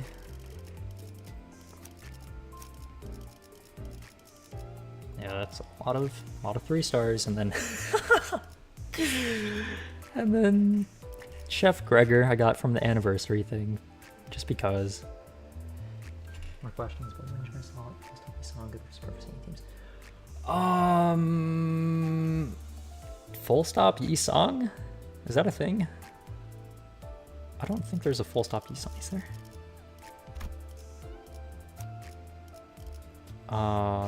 Fell Bullet? Or do you mean Sol Moment? Sol Moment is a syncing on Yi song.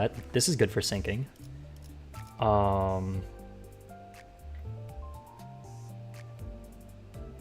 And then Blade One Age Mare Salt doesn't really have syncing on him, like, at all. Oh, where is he? Yeah, Blade One Age Mare Salt, he's for poise, but doesn't exactly have Honglu. Oh, Honglu. Yeah, Honglu is also... Okay, why is this game not letting me select the IDs? What is going on? Okay, alright, that was weird.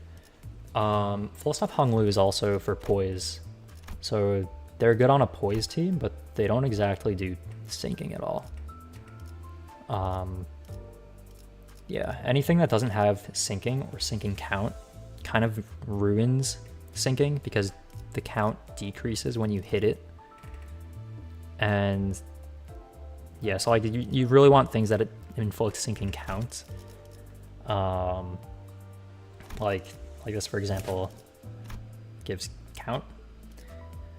I suppose that started happening recently. Yeah, they need to fix that because it's like getting kind of annoying. But yeah, this Yi song is like good for count. For example, like Clash Wind inflict count is good.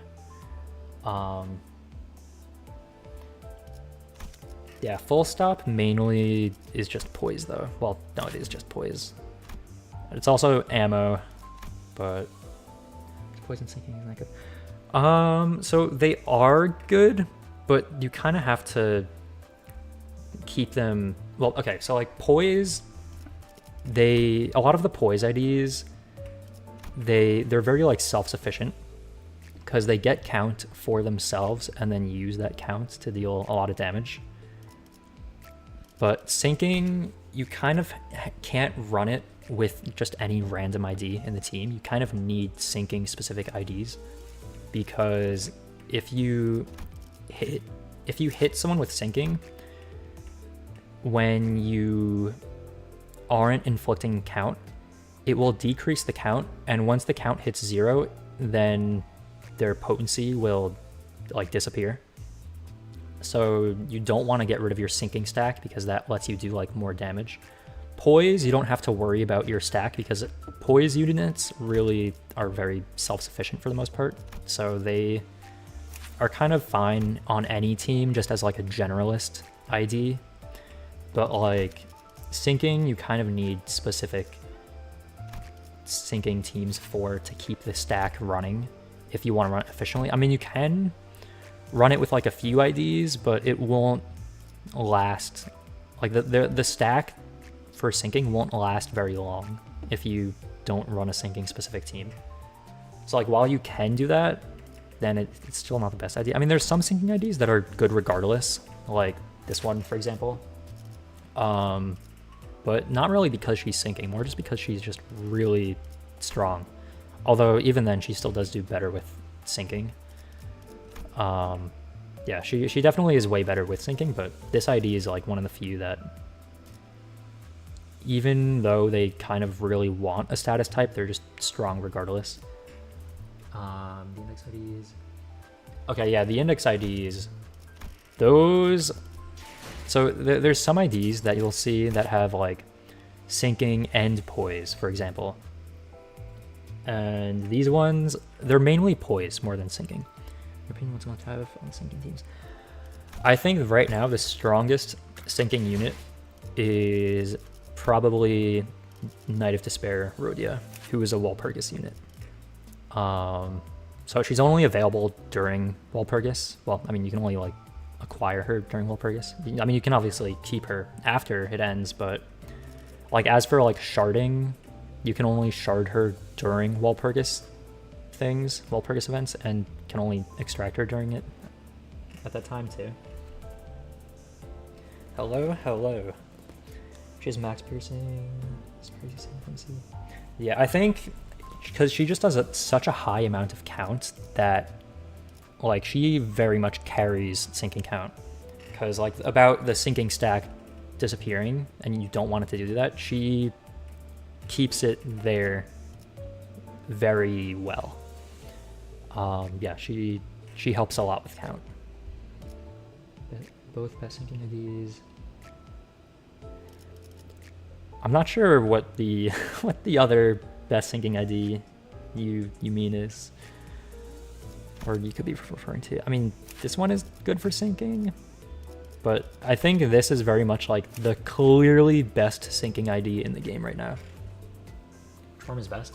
Negative coin. Because yeah, so for anybody that doesn't know, she has a positive SP mode and a negative SP mode, and the main way to get into it is by using her defense skill on turn 1. She will go into negative SP and her skills will be better. I mean, you can use her at positive SP, but I think her negative SP form is supposed to just do a lot more sinking count, which is the one that you want. Rhyme Shank. What should I pick? Heisho Faust is an easy pick, but if you have other Heisho IDs, then I would say Heisho Honglu, or Lord of Hongyuan Honglu.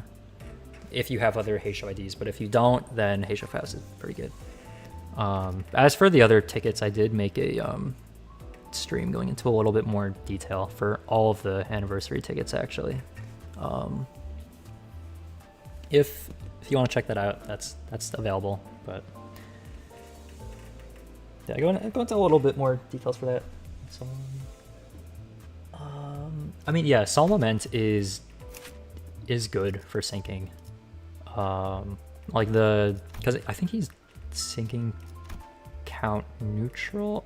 Actually, here he's 1 negative. Here he's also 1 negative. Because he does 3 count and then uses 4 coins, so he loses 1 count on that stack and then gains or inflicts 1 count and then uses 2 coins. The skill 1 is neutral, but the rest are 1 negative. But he's still strong for sinking, I would say. He's Index Dawn, Corpse Sinclair, Mortimer Salt, Romoryoshi, Rodeo, Solomon Song. Base 120. Sup, hello.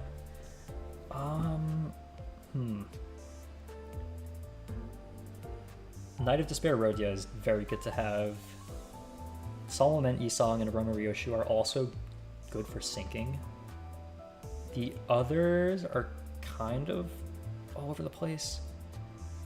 I think you have a lot of strong IDs. Like, I mean, a lot of them can be good in general. Sinking, unless you have like a full sinking team, I feel like it's not really super functional, but they can still be strong. I think Heisho Faust is just such high value. I think the main reason why Heisho Faust is such high value, well, not the main reason, but something that makes her really valuable is assist defense. So when someone is about to take unopposed damage, or damage from an unopposed attack, Faust will stop her teammates from getting hit by attacks. So basically you get an extra slot to defend with.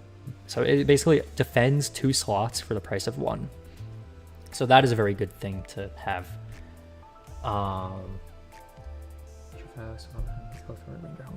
Reindeer Honglu is not that great. Wild Hunt Heathcliff is he's good. I think the thing is, right, you can currently shard him, and Heisho Faust I don't think you can currently shard, because the way the season stuff works, you can shard things from, so like you can shard things from season 5 and before, but you can't shard things from season 6. until we get to season 8, then you can shard things from season 6 and before. But like, because you can only shard things from the season before the previous season. So like right now you should be able to shard Wild Hunt, but like Heisho Faust you won't be able to shard. And then Reindeer Honglu, he's kind of whatever, honestly. He's just not as good as some other IDs. Like Heisho Faust and Wild Hunt are both like far better than Reindeer Honglu. But I would say Heisho Faust still has a little bit more value than Wild Hunt.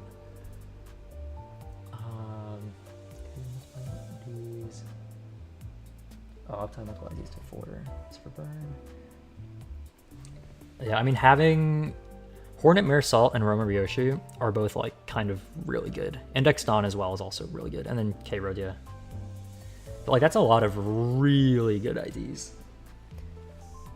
Like very, very solid IDs right now. If you want, because I think right now, like the thing about Wild Hunt is he's kind of, I don't like using him personally because he takes a while to ramp up. Like once he ramps up, he is strong, but like by default, his numbers aren't really as good as everyone else's. I mean, he's good, he's strong. He's just kind of annoying to manage and stuff, like, because he doesn't really like being win rated with. I mean, he can use win rate, but like he benefits from micromanaging him a little bit and knowing how to use him, which can be a little annoying to deal with. And there's other IDs that are more worth sharding right now. Like for example, Index Yisong is probably right now the best ID to shard from the current season. Considering that Heisho Faust and Heisho Honglu are currently not shardable, he might actually be the best thing to shard right now, aside from Knight of Despair Rodia. But right now he is one of the strongest IDs in the game. I mean, like a 9-coin skill is kind of ridiculous.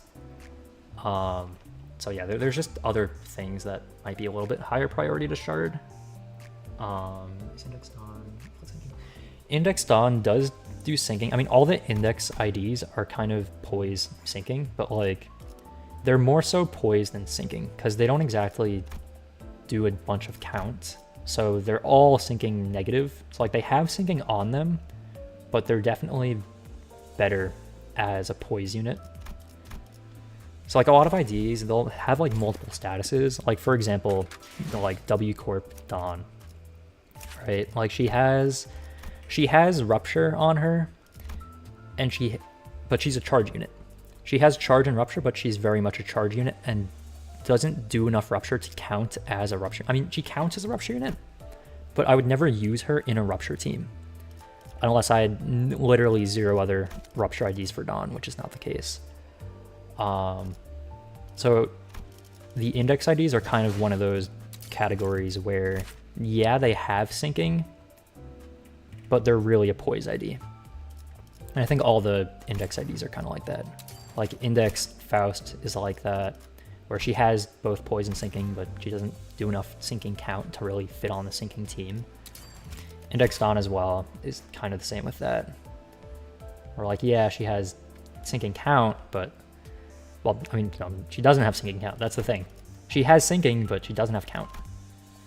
And like the count she has is like, it really isn't enough to matter. Like there's just better syncing IDs for those units, but definitely more of a poise ID. No problem.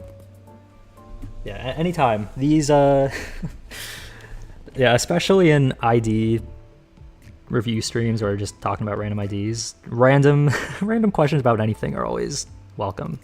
I mean, like I already got through all of the stuff that I want to get through with like the new Gregor and Faust stuff. So yeah, any random stuff after that is all welcome.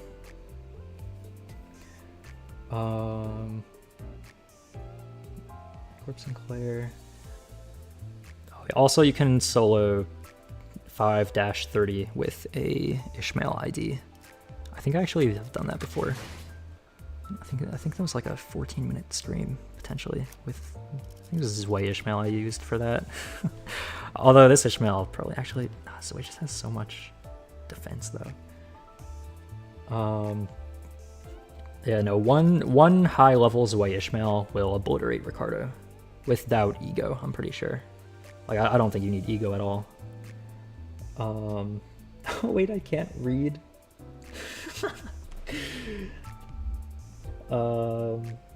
Spider Sinclair. He's bleed. Spider Sinclair? Spider Sinclair, which is that the new one? Oh, how's this one? Does he have bleed? Oh, I guess he does have bleed. I wouldn't really call him a bleed ID. Inflicting 2 bleed count. I mean, 2 bleed count on a skill 1 isn't terrible, because then that's like 6 count per rotation of skills. But like, he's really a poise ID. I bet I bleed amazing poise now. Yeah, I mean, I guess he has like 1 count per rotation with 2 count on a skill 1, but like that's still not like, it's still not great. Hello? Yes, it has been a while. Welcome back.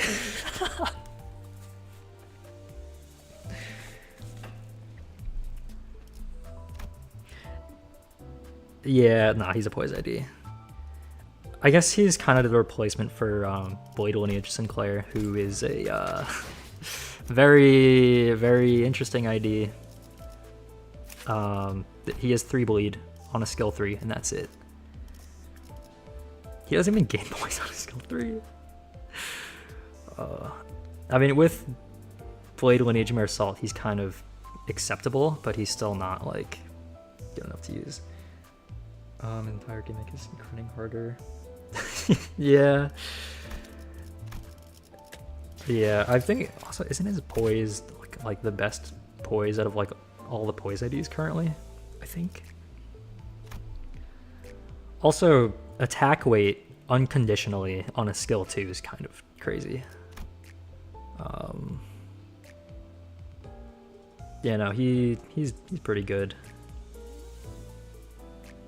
Can I show my sword? Oh my god, there is. Oh my god, is that one?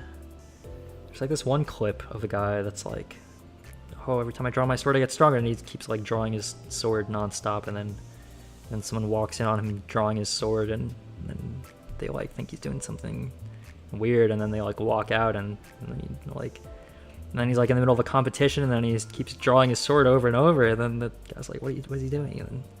And then he finally draws it the final time, and then he's just super strong, and then he wins the fight or something. I don't know.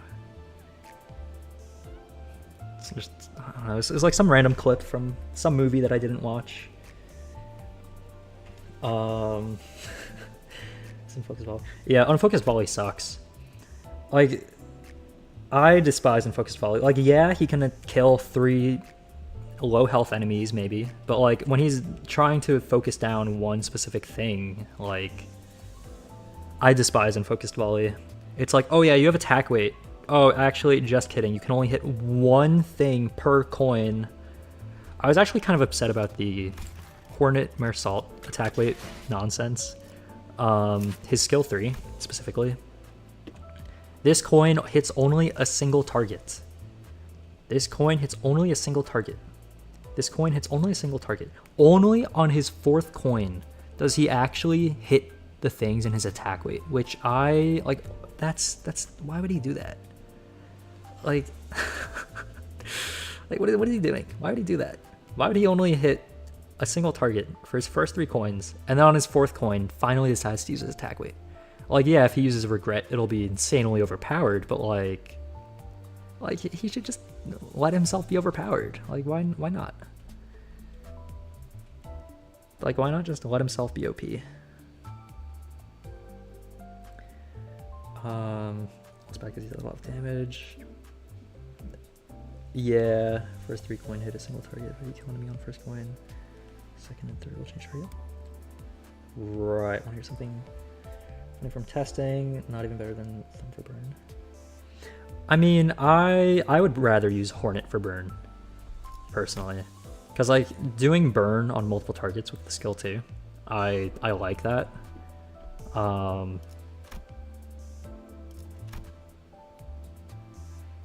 Yeah, and with Spore, I would rather have him on burn team than Thumb. Because, like, Thumb has Tremor. He's fine on the Tremor team. Yeah, he's fine on the Tremor team. I don't think he...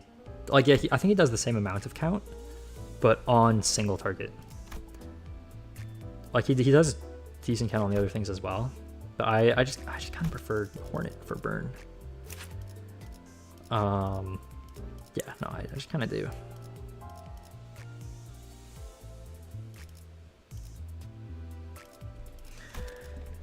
What else? Test them a lot and a very close equal. What's higher? Maybe. I mean, yeah, I guess, right? Because if it, I mean, yeah, that's actually, isn't it? Because this rolls. Let's start with the skill 1. That rolls a 17. Wait, no, it doesn't. That rolls a 15. What am I saying? That rolls a 15. This rolls a 18, not an 18, a 20. Skill 3, skill 3, skill 3. Hornet. This rolls a 16. This rolls a... What is it? 5, 19, 20? I think.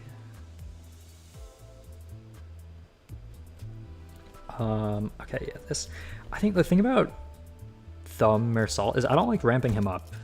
Like, I just don't like having to ramp him up. Like, I just don't like ramping him up because, like, having to worry about the Tiger Mark round nonsense and how much ammo he has and all that, like, it's just so much easier to run Hornet, low-key. Can you just use a defense skill for that? Oh, for Clash Power. Or Eternal Team now. Firing range. Salmi Song. Well, I keep thinking Mull or Boat works when it's Magic Bullet. I guess they both are MB. Magic Bullet Otis from Ryoshu, Hornet Salt. It's only reload. It's only reloads. Yeah, I guess I kind of just preferred Hornet's ammo as well. Because, like, I mean, Thumb, I just don't like bothering with Thumb's ammo. Hornet's ammo, I'm fine with, though. Prefer Thumb, much more fun, passive, uses his ammo. I mean, maybe he is strong on some skills. I just kind of prefer Hornet for burn, specifically.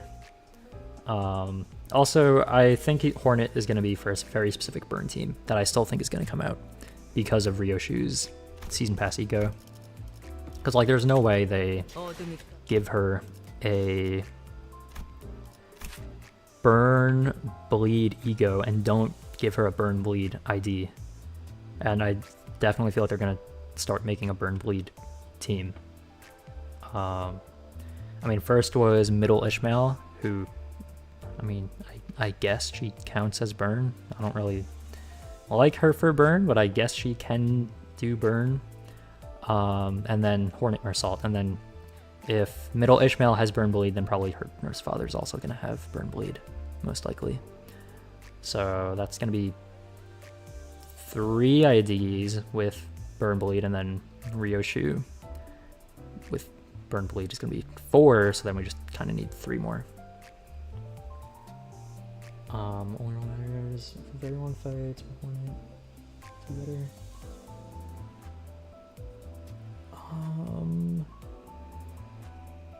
I mean, yeah, I guess the Thumb one does fall after a little bit. Check your notifications. Ah, it's fine. It's fine. Okay, you know, I'll claim the stuff from dailies. Why is the sound effect so loud? Mail thing. Oh, I gotta do the MD. Not gonna do it now though.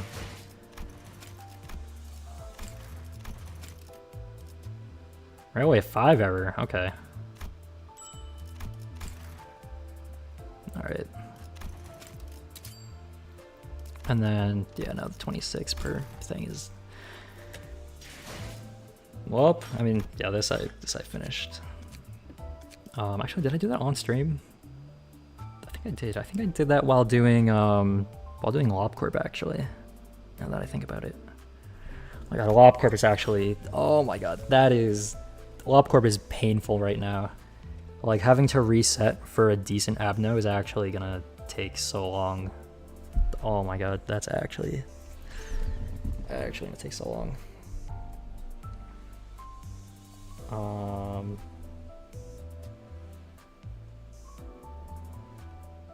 Fun fact, making Sinclair, TPS and song. Really? I mean, doesn't he take a while to ramp up though? I mean, I guess Ringy Song, not Ringy Song, Nurse Father Song actually also takes a while to ramp up too. Really? I mean, maybe once he's fully ramped up, but like it takes him a while to get to that point, I feel like. Or Z-Song kind of, I mean, all of his skills do a decent amount of damage. Here's some core speed turn set up. More damage. I mean, 4 to 6 turns is kind of a lot though. Like, that's a lot of turns. Like, most fights should be done in like 5. So taking 6 turns to ramp up, even 4 turns to ramp up is kind of not that great, I feel like. He can, but Song is just more brain dead. Yeah, I guess it really depends on how long the fight is, but like, I don't know. Trimpo just spam the defense skill. I feel like it takes a while though. First 2 turns are the worst because you just guard. Next 2, attacking at half power. Starting at turn 30, he's doing damage. That takes a little bit of time. And by a little bit of time, I mean that takes too long. Yeah, no. Having to ramp up, even like taking 2 turns of just sitting there doing defense is kinda not great. Damage is crazy. I mean, yeah, the damage is crazy when everything's already dead. Like the Heisho, for example, like their counters are counters. Like they're gaining their stuff when they're at least like able to do damage. But like, is he doing a counter? No. Like that definitely feels rough, having to just defend for 4 turns or whatever. Or like not do anything for 4 turns like that. Definitely feels like it'd be rough. Also, if he ends up getting his skill 3 too early, then what does he do then? Does he just use it and then get it after another 6 turns? Like, some turn fights even. He's only fighting for half of it. Is he really though? I mean, because he also only has 1 coin, so it's not like he can... Like, if he does 1,000 damage to one enemy with 100 health, like, that's not exactly...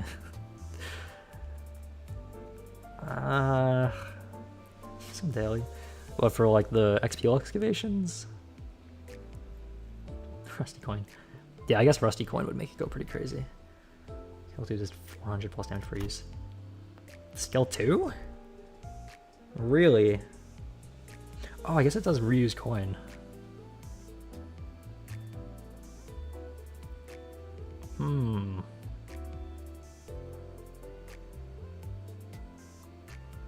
Oh, actually, wait. Reuses twice, doesn't it? Okay, I didn't think about that.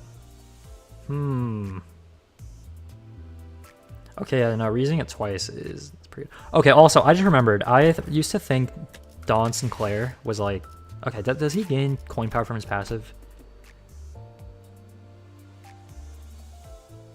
Okay, he does gain coin power from his passive. Okay, so when he first came out, I realized, wow, he's pretty good. And then a while after he came out, I thought, well, I kind of just forgot that he gains coin power from his passive. So I was like, wow, these numbers kind of suck. Who would ever use him in a burn team?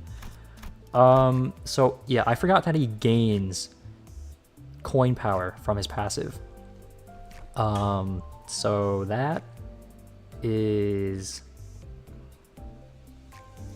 He's a lot better than I used to think. Or a lot better than I forgot that he was. Like, cause I forgot he is as good as he is, but he gains coin power from his passive, which I forgot about. What's for egos too?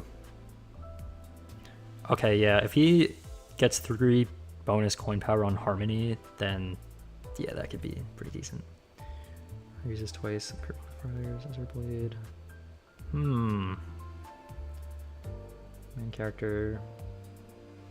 Oh, character being bad doesn't matter if you enjoy using them. Oh yeah, if someone enjoys a character, it doesn't matter how bad a character is. Yeah, no, I used to think he was not good though, but that's because I forgot about his coin power, which makes him very much usable. At first I was saying like, oh yeah, rolling a 10, why would he need to roll a 10? But he gains coin power. She-Faust, yeah, She-Faust is cool, although I can't really use her, low-key. Like, what team does she fit in? Bleed? I mean, yeah, she'll be on the bleed team, but she won't be on field. What's her passive even? Pierce damage? Yeah, I don't think anyone really... I mean, I guess maybe for, like, Bloodfiend Dawn or Rhodia, but, like, aside from that, it's kind of whatever. Going broke after the swap. Yeah, the stuff from the new Wallp are pretty good. 3 ego, 6 IDs from the Swapple, and that's pretty good. It's pretty good. Plus with facade mechanic, easier character. That's true.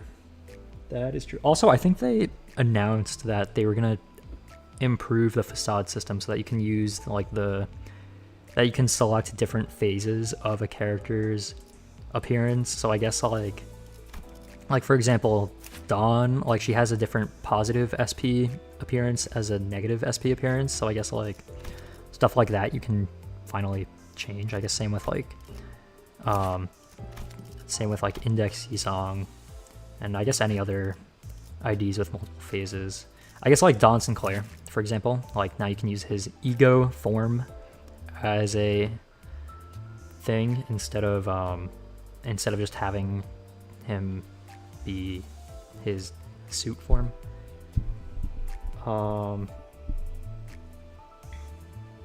Song, sparing bullets and paralysis. Not sure how much they'll fix. Hate the style system. Goofy. See, the reason why I'm not gonna use the facade system is because 1, it costs too much, but 2, I just don't think I need to. Like every team,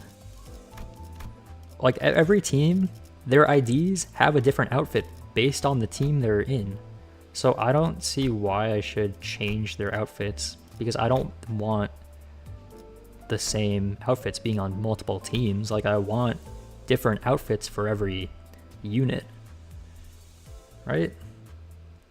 Like why would I want to like have a non-bleed outfit on the bleed team? Like that just doesn't really make sense to me. Like my IDs being yeah, I also like my IDs just being thrown stuff. It's not mechanic, it's just funny. I should actually use it. Later on. I mean, I don't know. I feel like it's weird that they made it cost things at all. Like if they didn't make it cost anything, I think people would be much more open to using it. But like, isn't it like, was it 250 thread for a thing? Like, I could just be up-tying things. Hello? Hello.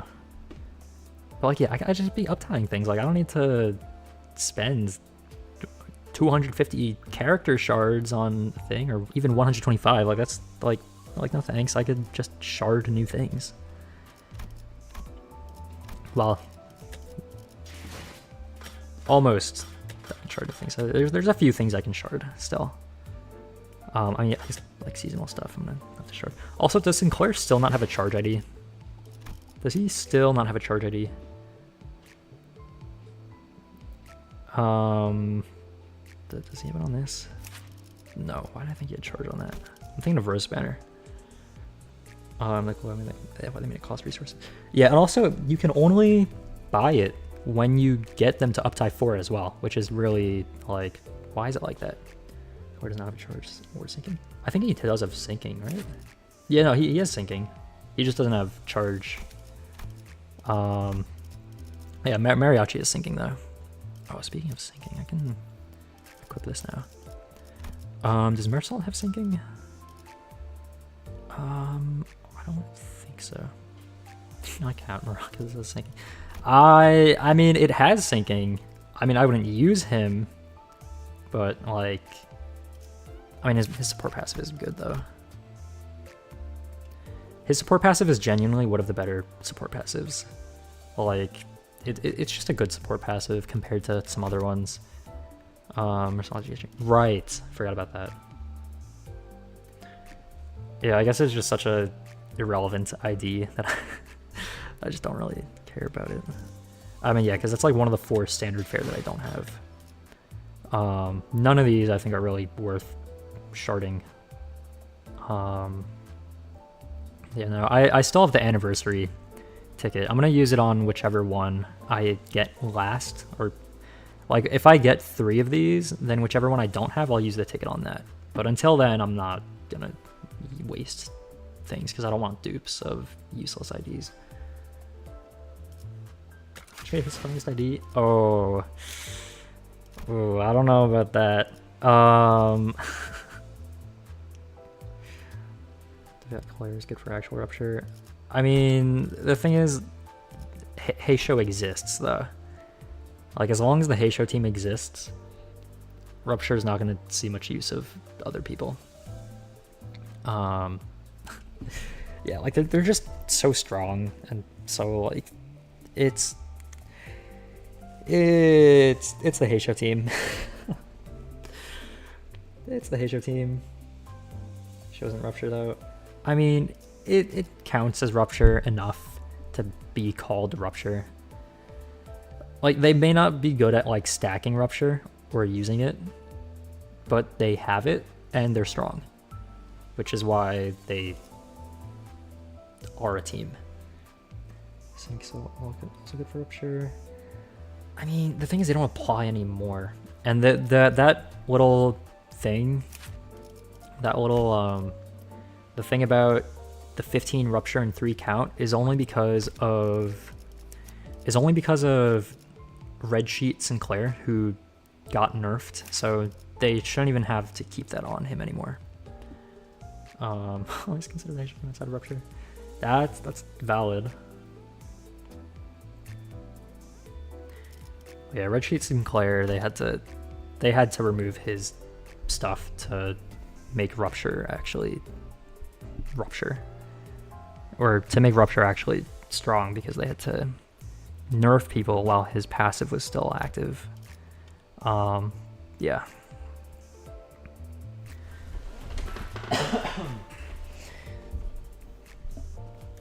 Credit him for, yeah. I mean, they tried to nerf this Faust as well, but that didn't exactly work out. But they at least were able to keep the Red Sheet Sinclair nerfs. I mean, yeah, I guess they wanted to nerf Tianju Star's Blade, because at first Faust was gaining it way too fast. Well, she still is gaining it way too fast. Yeah, no, she activates it pretty quickly. One other status effects. Heishos are missing his charge. I don't know about that. I mean, because Ishmael already has an ID that interacts with the Heisho. I think, where is it? She has some interaction with the Heisho. I forgot where it is, but she's from, like, she's with the Gia family hierarchy, whatever thing. Counts for Hong's. Yeah, there's something about her counting with the Heisho team already. Mayor Salt is kind of the only one that doesn't have anything Heisho related right now. He got Thumb, but that's not for the Heisho team. Yeah. So I mean, maybe he'll get something for, like maybe he'll get something for the Intervallo rerun, but like as of right now, he just has nothing for the Heisho team. Like, yeah, he has stuff for Rupture, but not the Heisho team.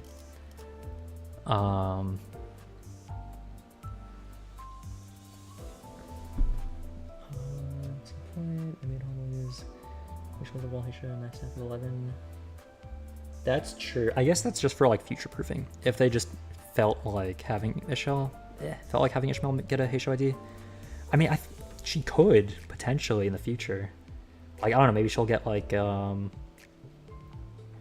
C branch adept. Like, why would she get that?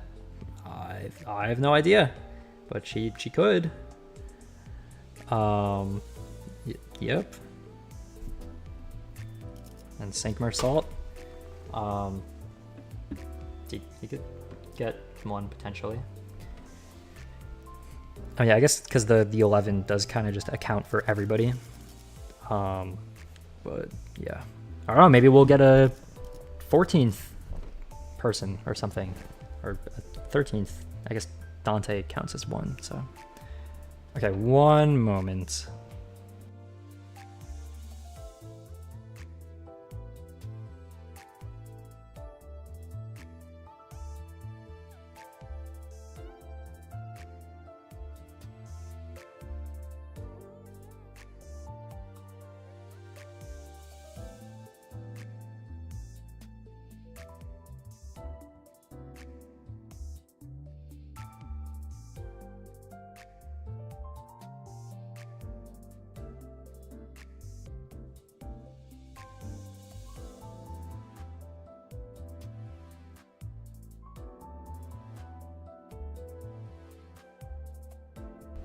I've returned. I won't say when. 14th Sinner Kira.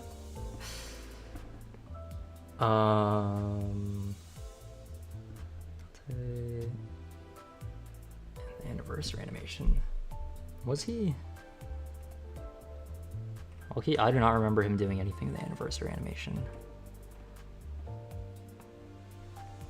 Rian was kind of popping off, but then the the other stuff, I'm not going to talk too much about it because, you know, Kanto 9 stuff.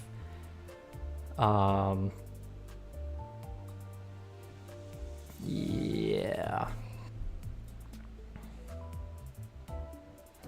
Went through the story too fast. It's a lot from YouTube. Yeah, some people will like to post spoilers in titles and thumbnails, and it's kind of like, okay.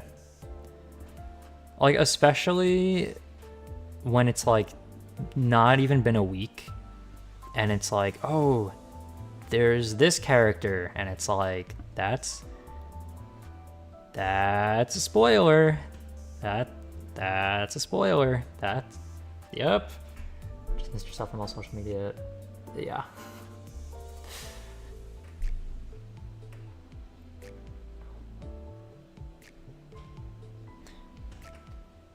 Yep. I think it's gonna be especially. I mean, it's already especially like annoying to. Because like if I don't play it as it comes out, then it's like. Look into the doing Kanto 3. Yeah, that's like unfortunate.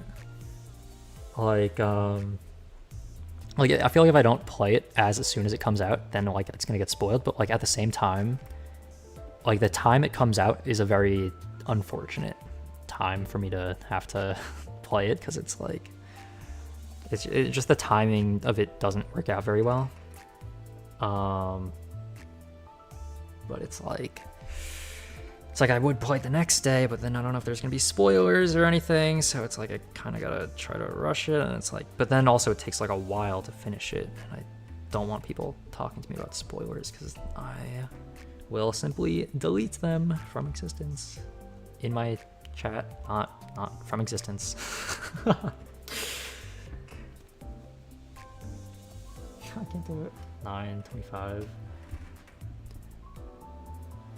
I mean, there's like 50-ish levels in Kanto 9, so you still have a little bit of suspense. Peak or not peak. Next Kanto. Excommunicate with YouTube. Your social media. Yeah, that's I would say is the recommended way of playing the Kantos, is to just not read anything online. Yeah, Kanto 4 is really long. Like Kanto 4, it's way too long, low-key. That's great. Yeah, next time I type spoilers in the chat instead of apologizing in the message.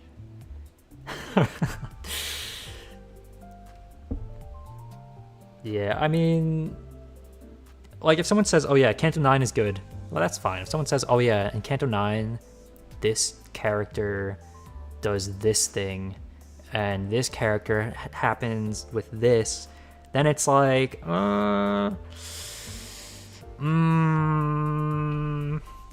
don't know about that one. Fun fact, according to the anniversary mission, I can IDs to fight Future Faust, Youngish, and Sink Sinclair. Yeah, that's really random. I mean, Heisho Faust makes sense, right? Because it's the best Faust ID.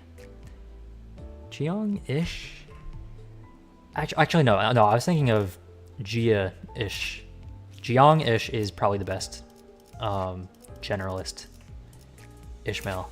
So yeah, that's probably the best Ishmael ID right now. Sink Sinclair, I still think is probably the best generalist Sinclair ID right now.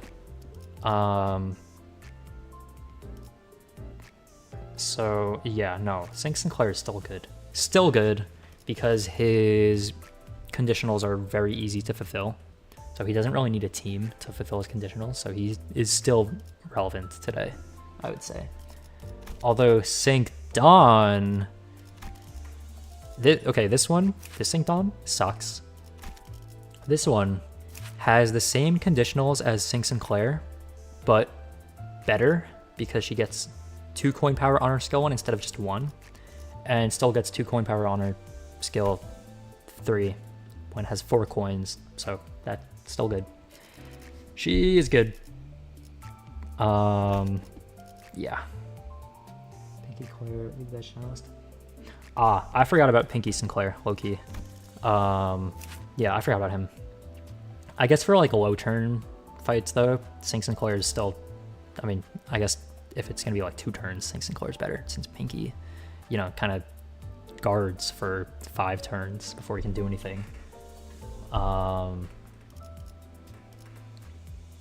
Yeah, no, I still like Sink Sinclair. The only thing is he's not like a super modern ID, so he doesn't get a bunch of damage bonuses, but cards for 2. I mean, if you round 2 to the nearest 5 and then add 5, it's technically 5, if you think about it. I mean, I just don't have him. Because the one time I tested him, he just took forever to ramp up, and I just didn't use his skills. I mean, yeah, he's good. But like, I just wouldn't use him because I don't have him. Twice. I don't know if I would call him that strong. 5. I mean, yeah, any of the new IDs, I think. I mean, all of the IDs that came out this season so far are all very strong. Middle Ishmael is still strong. I mean, she really needs her nurse father to come out to actually pop off, but she's still good. There's DPS ID in the game right now.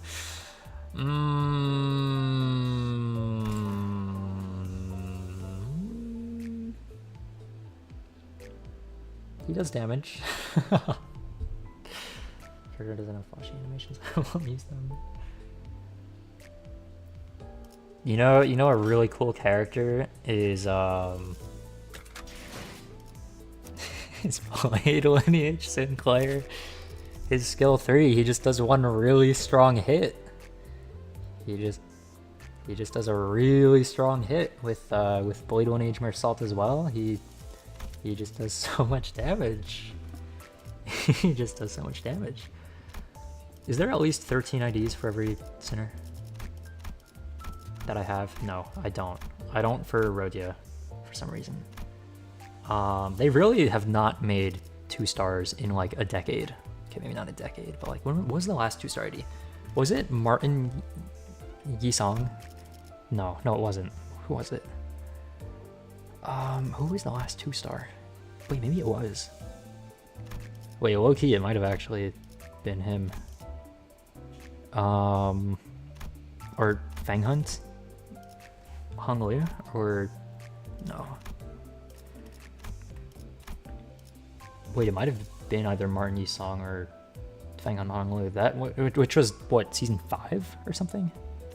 That's something. Is he season 5? Yeah, both of them are season 5. And Yisong came out on, was it on release day of season 5? So then Martin Yisong would be the newest, which is a while ago. Also, like, if they're gonna make a Hohenheim ID and keep this at a 2-star, like, I mean, okay, all right, I guess.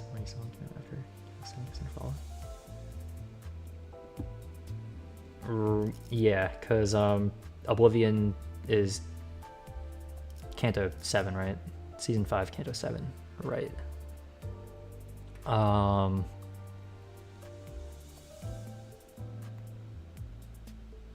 Who's the oldest? Or I guess the newest. Yeah, probably newest. I guess the oldest. What is the oldest? She Ishmael? No, maybe. Oh, I don't know. What I do know is that I'm really hungry, so. It's not my day for playing LIMBUS. Roll 4 tails at 4 OSP. Ooh, that's something. Hopefully they rework more song. I mean, I don't think, because they don't really buff IDs or anything ever since Uptie 4, which hasn't been, they haven't changed Uptie stuff for like a while. He's probably just going to stay at a 2-star. Well, I mean, I don't think they're going to make a 3-star for him. Oldest 3, the newest 3. Who are the oldest 3? I feel like this is like a reference to something that I don't know. Okay, yeah, no, he has this annoying add 15 plus rupture and 3 plus rupture count. Don't inflict rupture. Like, okay. All because of Red Sheet Sinclair. Like, okay. Has unique sanity mechanics? Unique sanity mechanics.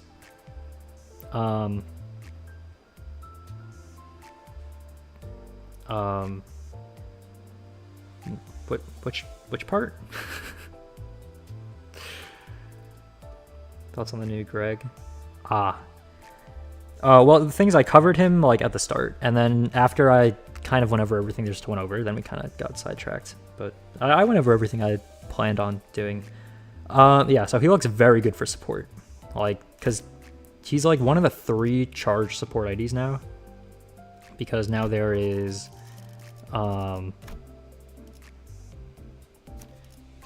Multicrack Heathcliff, W Corp Otis. I guess technically W Corp Honglu has charge barrier, but not. I don't really want to count him. And then now AEDD Gregor is actually going to be decent for charge support. Buffing everyone's damage as well as giving them count, because multi-crack Heathcliff kind of just gives a little bit of count. Otis gives everybody a little bit of damage, and then Gregor is actually going to give people count and damage, so that's good. Queen of Hatred Dawn. Is Queen of Hatred Dawn really that good for charge though? Like, I don't know. I mean, she has Envy, which does synergize with LCE Gregor. I guess also okay, but hello. I mean, I play LobCorp sometimes. I played it recently. I'll play it again soon. It's close enough. Hey, look, there's L Corp Angela in here. It's close enough. But yeah, Gregor, he supports envy damage, which Dawn definitely has envy damage. I guess also W Dawn doesn't actually really. I mean, yeah, she gives fragile, so that's cool, and she gains charge. But like, aside from Telepole, which isn't part of her ID kit, it's just an ego. She can use that on Queen of Hatred as well. So like, she's kind of. It doesn't really matter which ID you use for her. Like, she can use W Corp. I guess W Corp gets better buffs from W Otis, right? Because like it buffs W Corp specifically with load, I think. Yeah, it gives more bonus damage to W Corp. But like, Queen of Hatred Dawn is Queen of Hatred Dawn. Like, she still does good damage. And she has attack weight on her skill 3. And she has damage bonuses. And she's good. Now, I don't use her often because I don't use charge teams that often, but I think she can potentially fit on the charge team, which is why she's here right now. Because like, it doesn't really matter if it's W Corp or not. It has charge, and it has envy skills. That's what matters.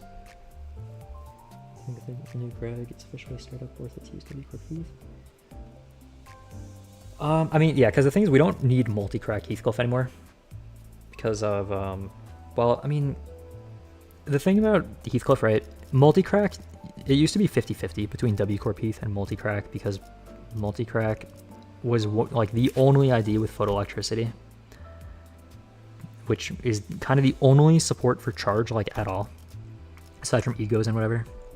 Well, charge count, damage, Otis has that, but now that we have other sources of photoelectricity, W Heath kind of is more flexible to fit onto the team, I feel like.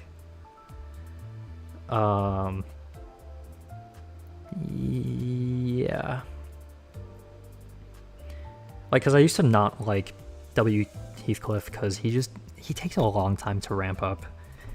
Really, like, well, not a long, like, he doesn't do anything for a turn.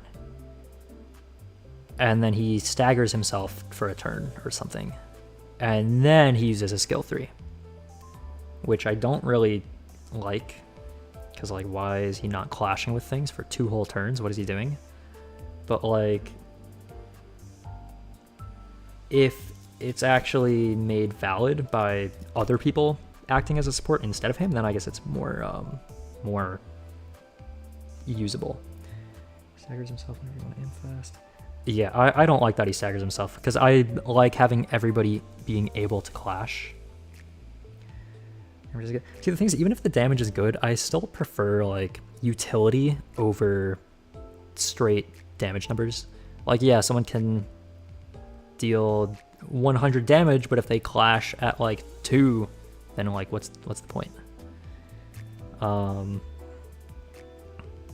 Yeah, he doesn't clash at 2, but like it like just utility is a quality that I think is very valuable in this game, and his utility is kind of iffy.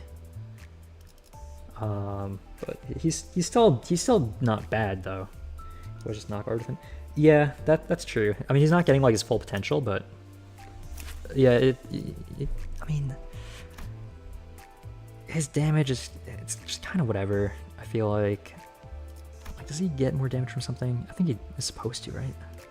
Yeah, he gains overcharge, which no, that's the thing for skill 3. Never mind. I mean, he rolls. Yeah, he rolls. He's not my favorite ID ever. Passives. Yeah, he's got it right. He gains damage somewhere. I just don't remember where. Okay, yeah, deal more damage, I guess. 15%. Is that only 15%? I guess I'm so used to like modern IDs just doing so much more.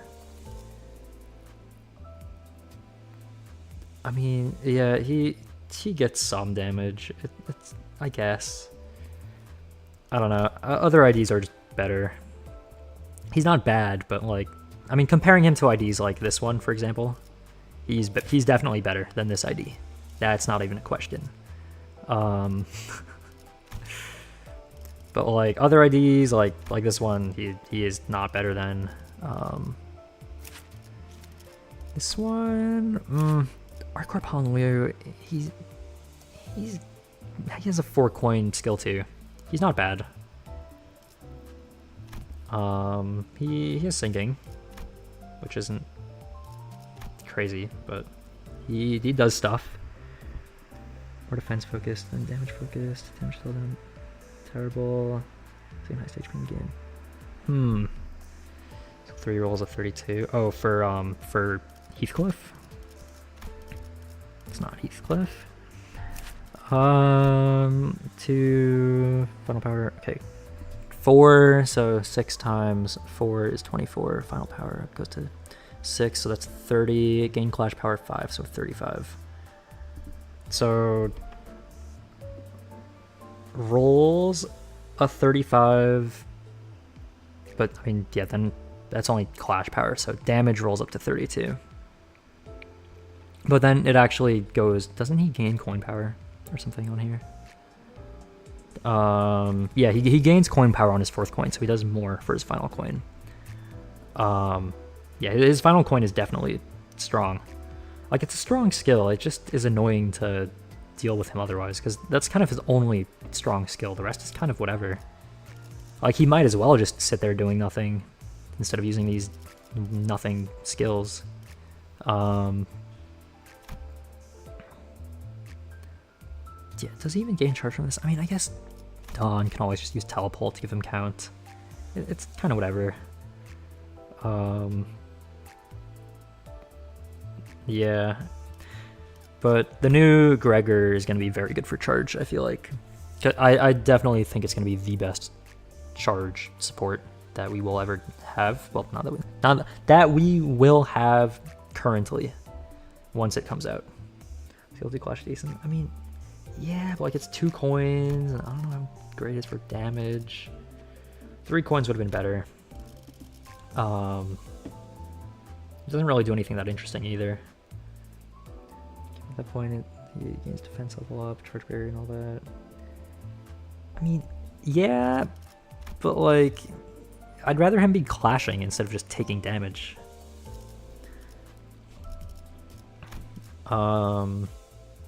But yeah, Gregor, I think he is probably going to be the strongest charge ID that's going to come out. Or that's going to, I think he's going to be the new strongest charge ID. Because, I mean, he's a modern ID, right? And all the IDs released in this season so far have been very strong. Like, almost above average in every clash, in every damage, in every status, like... charge and response. Yeah, the majority of the charge IDs are very, very outdated. Very outdated. Tubby Corp Ryoshu She's strong, but she's outdated. W Song, I don't really use him. W Dawn, outdated, but Queen Patriot is here, I guess. W Marsault, outdated. Arcorp Ishmael, outdated. You are sinking. I guess you kind of count as charge, not really though. W Song is a Rupture ID. Yeah, he's a Rupture ID. He doesn't really have a better charge ID though. Yeah, no, he really is just a Rupture ID because he just doesn't have a better charge ID. Like, yeah, he has charge, but like, I don't like him. I do not like him. Sure, especially entities that need charge potency for more power. Yeah, potency. There's like potency is weird recently. Realize potency for anything. Just don't excel in short fights. Yeah, charge potency takes way too long to ramp up right now. I feel like unless you're gaining like 5 within 2 turns, then you're not like ramping up in time, or like in sync with other charge IDs that are using their nuke skills or whatever.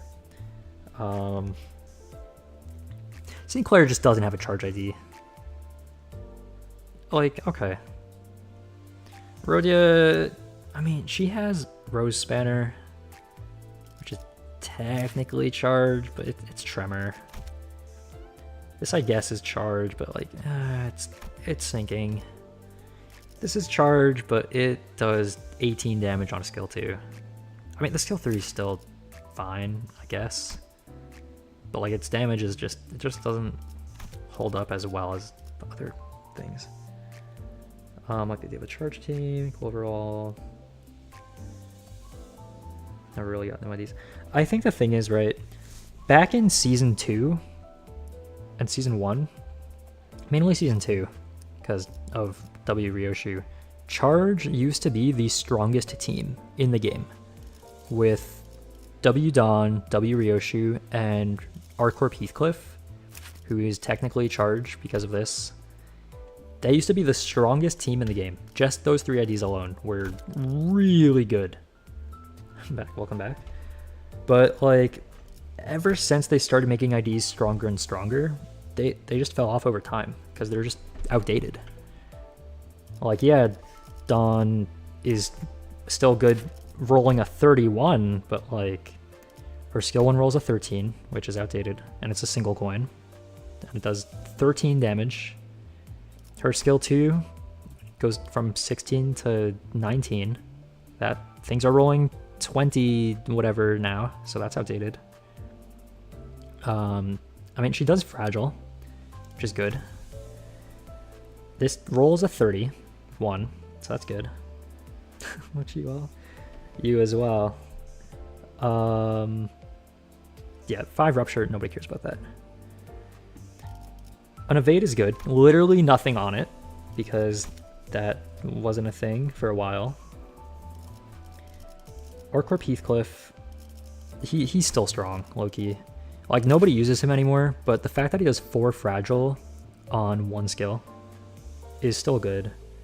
I think this rolled a 24 or something, right? This rolled a 16. And a lot of coins mean it was doing a lot of damage, especially in Railway 2. So Season 4 Churching is pretty good, made up best by the time. In Season 2, it was the best team. Season 3, they started making other teams that were actually usable. But like Season 2, like, this was still one of the best IDs in the game because of 4 fragile, especially for Railway 2. The Railway 2 team was like Arcorp Heathcliff, W Dawn, W Ryoshu, Arcorp Ishmael, Gang Leader Hong Lu, N-Corp Sinclair, partially, Diechi Rhodia, with Rhymeshank specifically, not Sun Shower, what is it? Spice Bush, Yisong, N-Corp Faust, for some reason. Did Otis even have an ID back then? I don't think so. I was using Blade Lineage on her, just for the passive. I guess she had 7, but 7 was never really that great, low-key.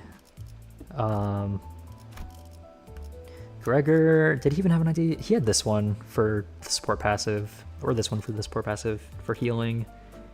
He didn't really have a usable, or did he even have a 3-star back then? Oh, he had this one, which was not usable. Yeah, no, that was a railway team. Oh, Marsal, what did he have? He had Rhino. That's what he was using. He was using Rhino. Yeah, no, that was the team back then. That was the team. A lot of charge IDs. The ArcCorp IDs were counted in that charge unit. And then just whatever else fit the slots. But that was like the meta back then. And now they're just outdated. They fell off. Since season 4, whenever hybrid ID had charge, other status effects, just to boost overall damage. So actually utilizing it.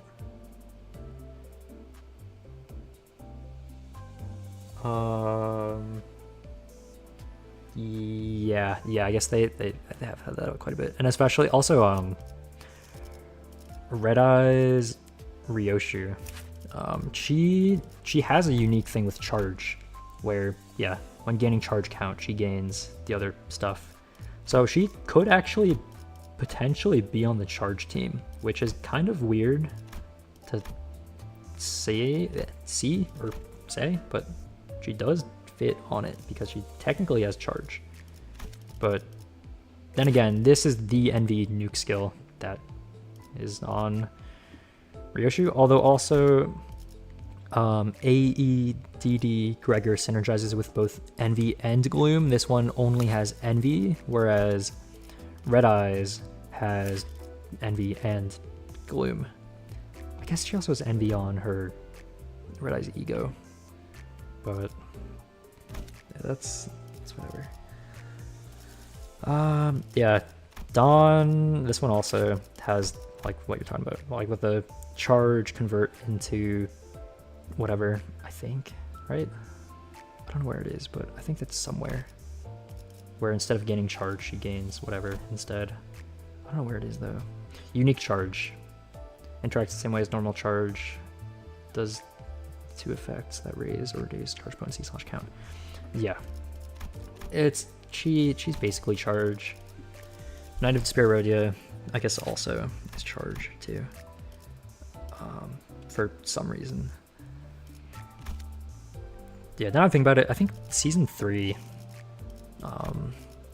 like when this Heathcliff came out, it was compared to ArcCorp, because ArcCorp was still valid in season 3. Like people were still using it over this.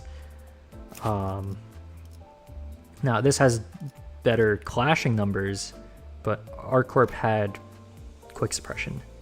Quick suppression was, I think, the only reason why ArcCorp was so like used for so long, because 4 fragile, kind of crazy. In 5 and people only still using charge. What came out in season 5 again? Was that that was the, was that, whose Canto was that? Was that Heathcliff's Canto? No, not Heathcliff's Canto. No, season 3 is Ishmael, season 4 is Heathcliff, season 5 is Dawn. I guess season 4 people started using syncing more, because I think once Wild Hunt came out, people started using that more than ArcCorp. But even then, for a while, people still were using ArcCorp still.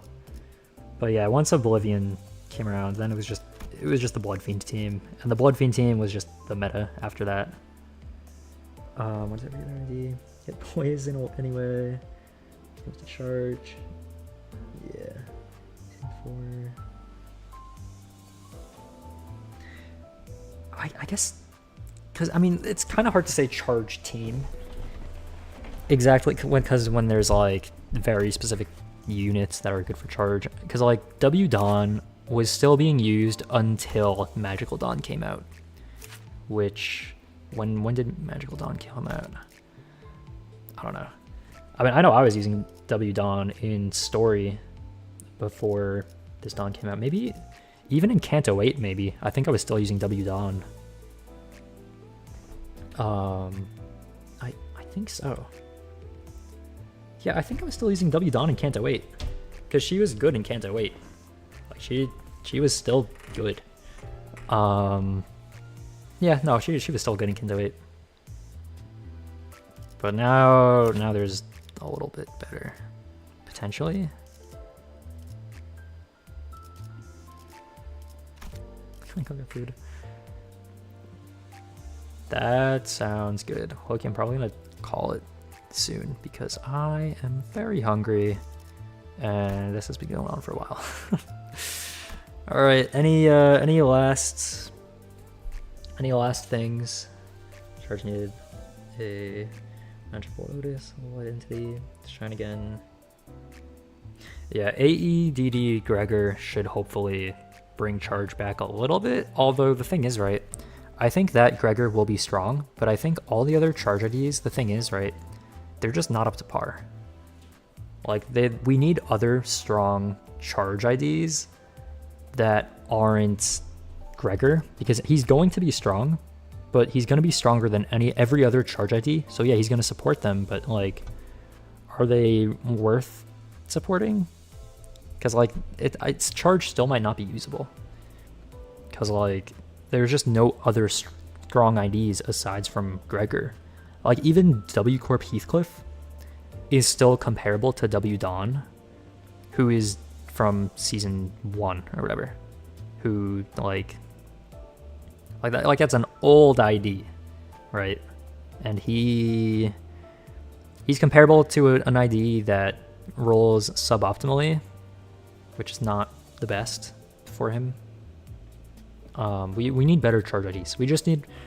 We need a more quantity of charge IDs that are modern IDs, because all the modern IDs are just very strong. So we need more modern charge IDs and not like you know, whatever is going on here. Hopefully this follow. Let's get charge focused. Not the rerun. Oh, the upcoming Intervalo. Not sure what it's gonna be though, low-key.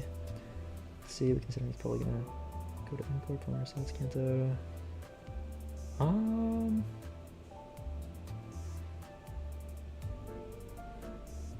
I mean, I don't know if like, for example, I don't know if like W Corp is really using like prosthetics or whatever. Like I think a lot of I feel like almost none of the charge IDs are really using prosthetics or whatever. They just have like weapons or whatever. So really, I feel like it's hard to say, because I think Ryoshi's Kanto, because her book, right, was very, in terms of new IDs. Right, yeah, I guess, like, because there's not really a way to tell so far.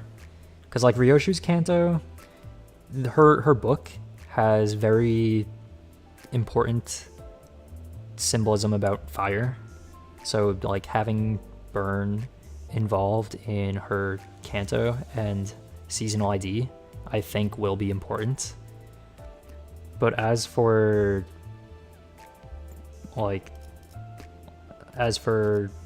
Marisalt's Kanto, I don't know of any symbolism that relates to any of our 7 status effects.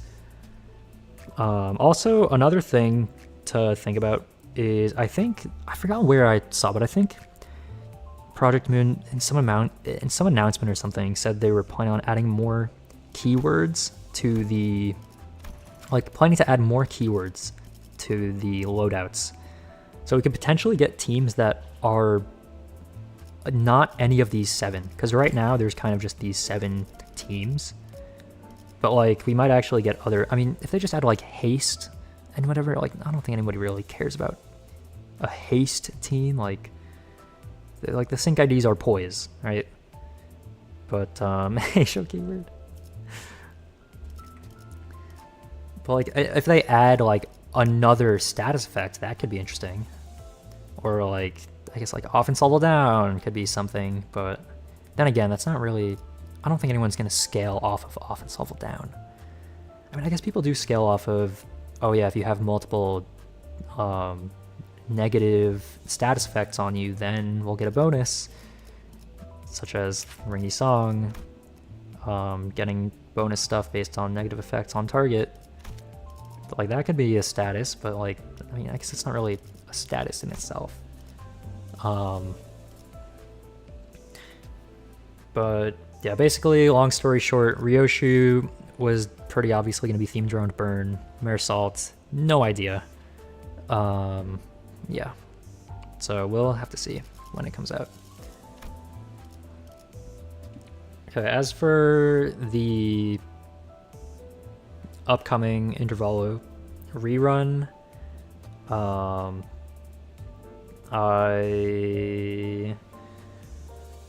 mean, when it comes out, right? Like, usually when an ID releases, then I try to go over the release as it, like, when it comes out.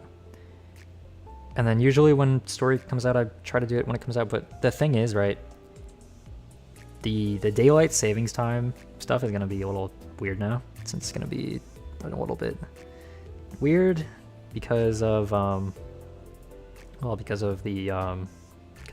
daylight savings is a thing. So some people may have a little bit weird times for that stream, unfortunately. I don't exactly control when the update happens. I try to do stuff when the update comes out, but I don't know if I'll exactly finish the Intervalo rerun in one go due to the time being a little bit awkward. I mean, I could probably skip most of the story since it's just a rerun of an Intervalo. Like, if there's anything that I want to see voiced, then maybe I'll pay attention to it, but for the most part, I think we're good to get through it easily or quickly. One of the streams I said Ryoshu might have an interaction with the Nurse Fathers. I guess it's in a timeline where she interacted more with them, or like, or stayed with them or whatever. But we'll not talk too much about Kanto 9 stuff for now.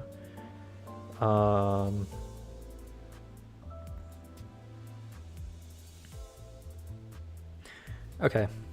I am so hungry. To the team.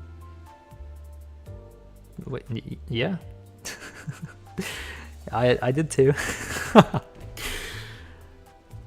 I mean, in the original timeline, definitely not. But like, if they're in a timeline where like they all trained her and she stayed with them, then like, I feel like it would make a little bit sense to, like, for that.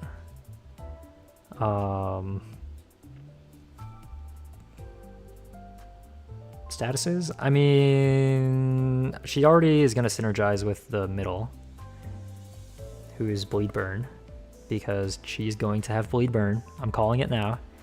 The thumb, guess what the thumb has? They have Burn.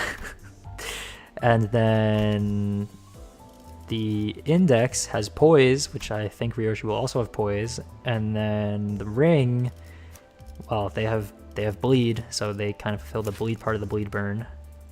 And also a little bit of Burn. What else is there? Pinky is Poise and Bleed. And Ryoshu will have Poise and Bleed. I think she'll just be Burn, Bleed, Poise, which I think should fulfill all statuses. So she should be able to help people out. Also, Burn and Bleed are like two of the easier statuses to... Well, Burn, Bleed, and Poise are like some of the easiest statuses to keep their conditionals for. If it was Sinking Rupture, that would be a little bit of a pain to deal with. But yeah, Burn, Bleed, and Poise are generally easy to keep running. Nothing there for Walpurgis when? Good question. How many Nurse Fathers? Oh, how many fathers? At least one. Do up type 4 different IDs, to up type 3. Just for the one to save it to a single temple. Or do I save threads? It depends, because Walpurgis is the best thing to pull on, but if you're uptying things that you don't need, then not sure. What's ID when? Later. They also, something that's important to note, I feel like, is this announcer is called Angela, Library Director, Early Days. So if we're getting a early days version of Angela, then that means we can have a middle and a late. Or maybe just a late, but basically we're getting things in waves, right? So it's possible that, because they're going through the LobCorp facility pretty fast with the Walpurgis stuff, so I think it's very possible that we get a day one reset with stronger gear or whatever. Look at the nothing there you go. I mean, I feel like Ryoshi could get both. I mean, I don't really see Otis with nothing there. I guess because, like, what's nothing there's story? Because I don't really know what nothing's there. Yeah, what nothing there's story is. I mean, I actually, you know, I guess I could see it with Otis, because Otis kind of has the war mindset, which Gebra does have as well. Of like, oh, but Ryoshi does as well. No, I could see it with Otis. I can see that.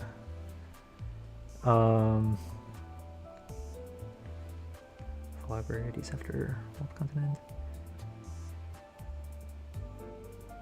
More IDs from LobCorp. I mean, there's still a lot of things they can do with the LobCorp IDs. Because, like, yeah, there's only like a few suits we have right now from LobCorp. Strongest design. History strongest all today. And there's about mimicry. Seems like actually understanding them. Maybe Dawn. Really needs food. Loki, same. Have a good one. Actually, maybe Rhodia. Actually, no, she already has. Maybe either Dawn or Otis. Or Sinclair, since there's something about nothing there being in an egg. When he transforms phases. I don't know. Purple Tier Ryoshi. Lost Tails. Rerolls all coins. Interesting. That would be cool. Okay, yeah. I as well am very hungry. Yeah, I think we covered everything we wanted to cover. Well, we did cover everything we wanted to cover. There was the AEDD Gregor, and there was Ardor Blossom Star Ishmael. Ardor Blossom Star Faust. Yeah. I'll probably play that interval when it comes out. I do want to test out the AEDD Gregor too. I'll probably look over the numbers when it comes out too. And yeah, that's gonna be all for now. Oh, it's just like the thumbnail. Wow, that's so cool. It's just like the thumbnail. Okay, anyways, that's probably gonna be probably going to be all for now. And dude, short term uptime, 4 different IDs. I mean, I guess you could use shards, but I don't know if you want to do that. That's so cool. I know, very, very professional. I'm hungry. Thanks to anybody that stopped by, and have a good one. Yeah, I don't know if I want to play LobCorp tomorrow. Maybe I will, maybe I won't. Okay. All right, have a good one. See ya.